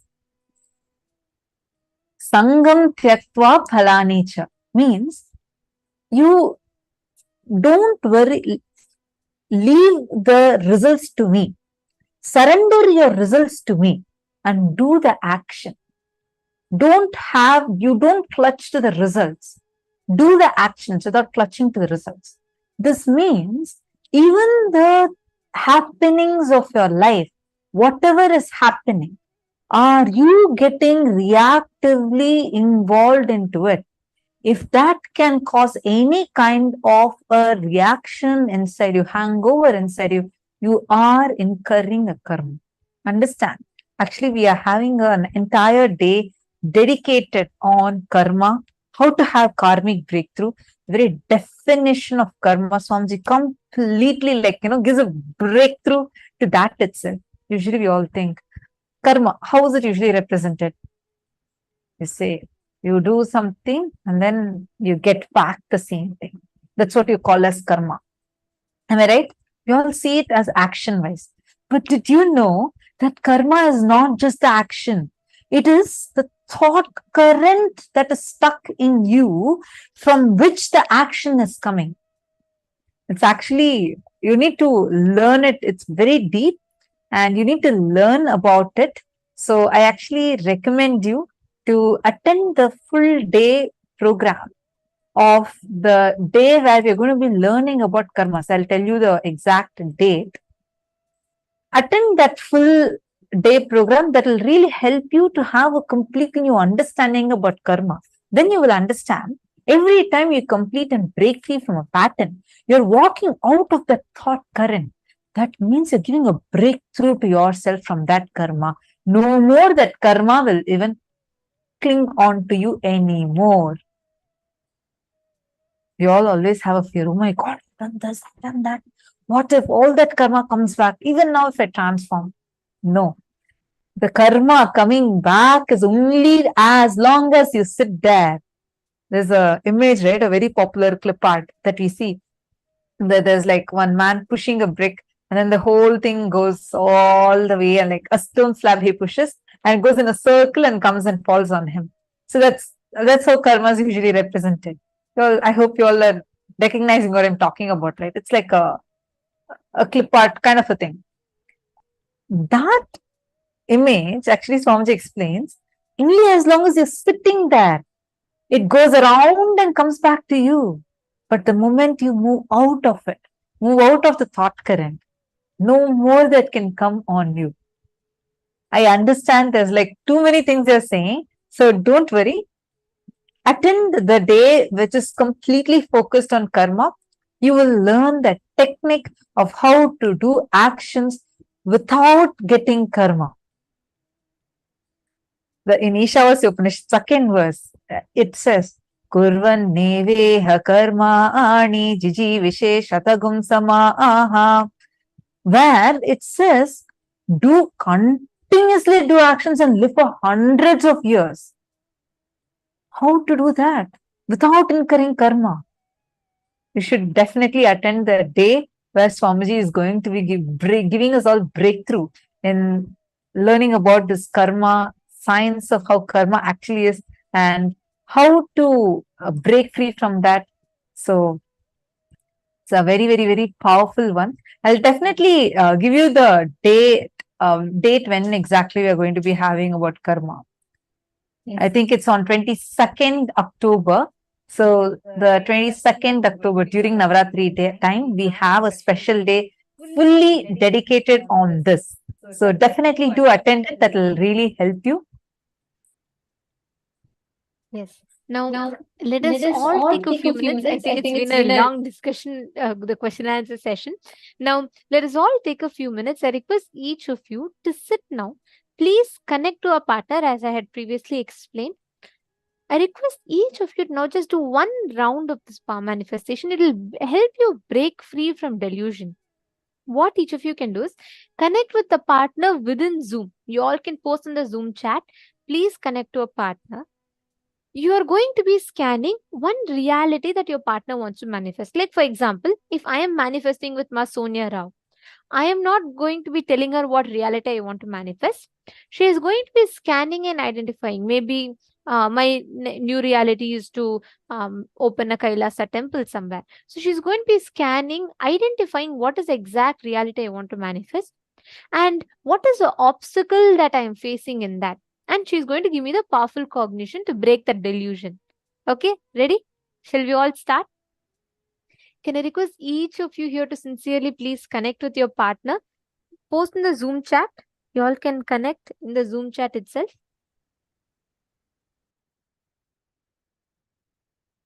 Please chant the Mahavakya. Let us start the manifestation. Paramashivoham. Om Nithyananda Paramashivoham. Om Nithyananda Paramashivoham. Om Nithyananda Paramashivoham. Om Nithyananda Paramashivoham. Om Nithyananda Paramashivoham.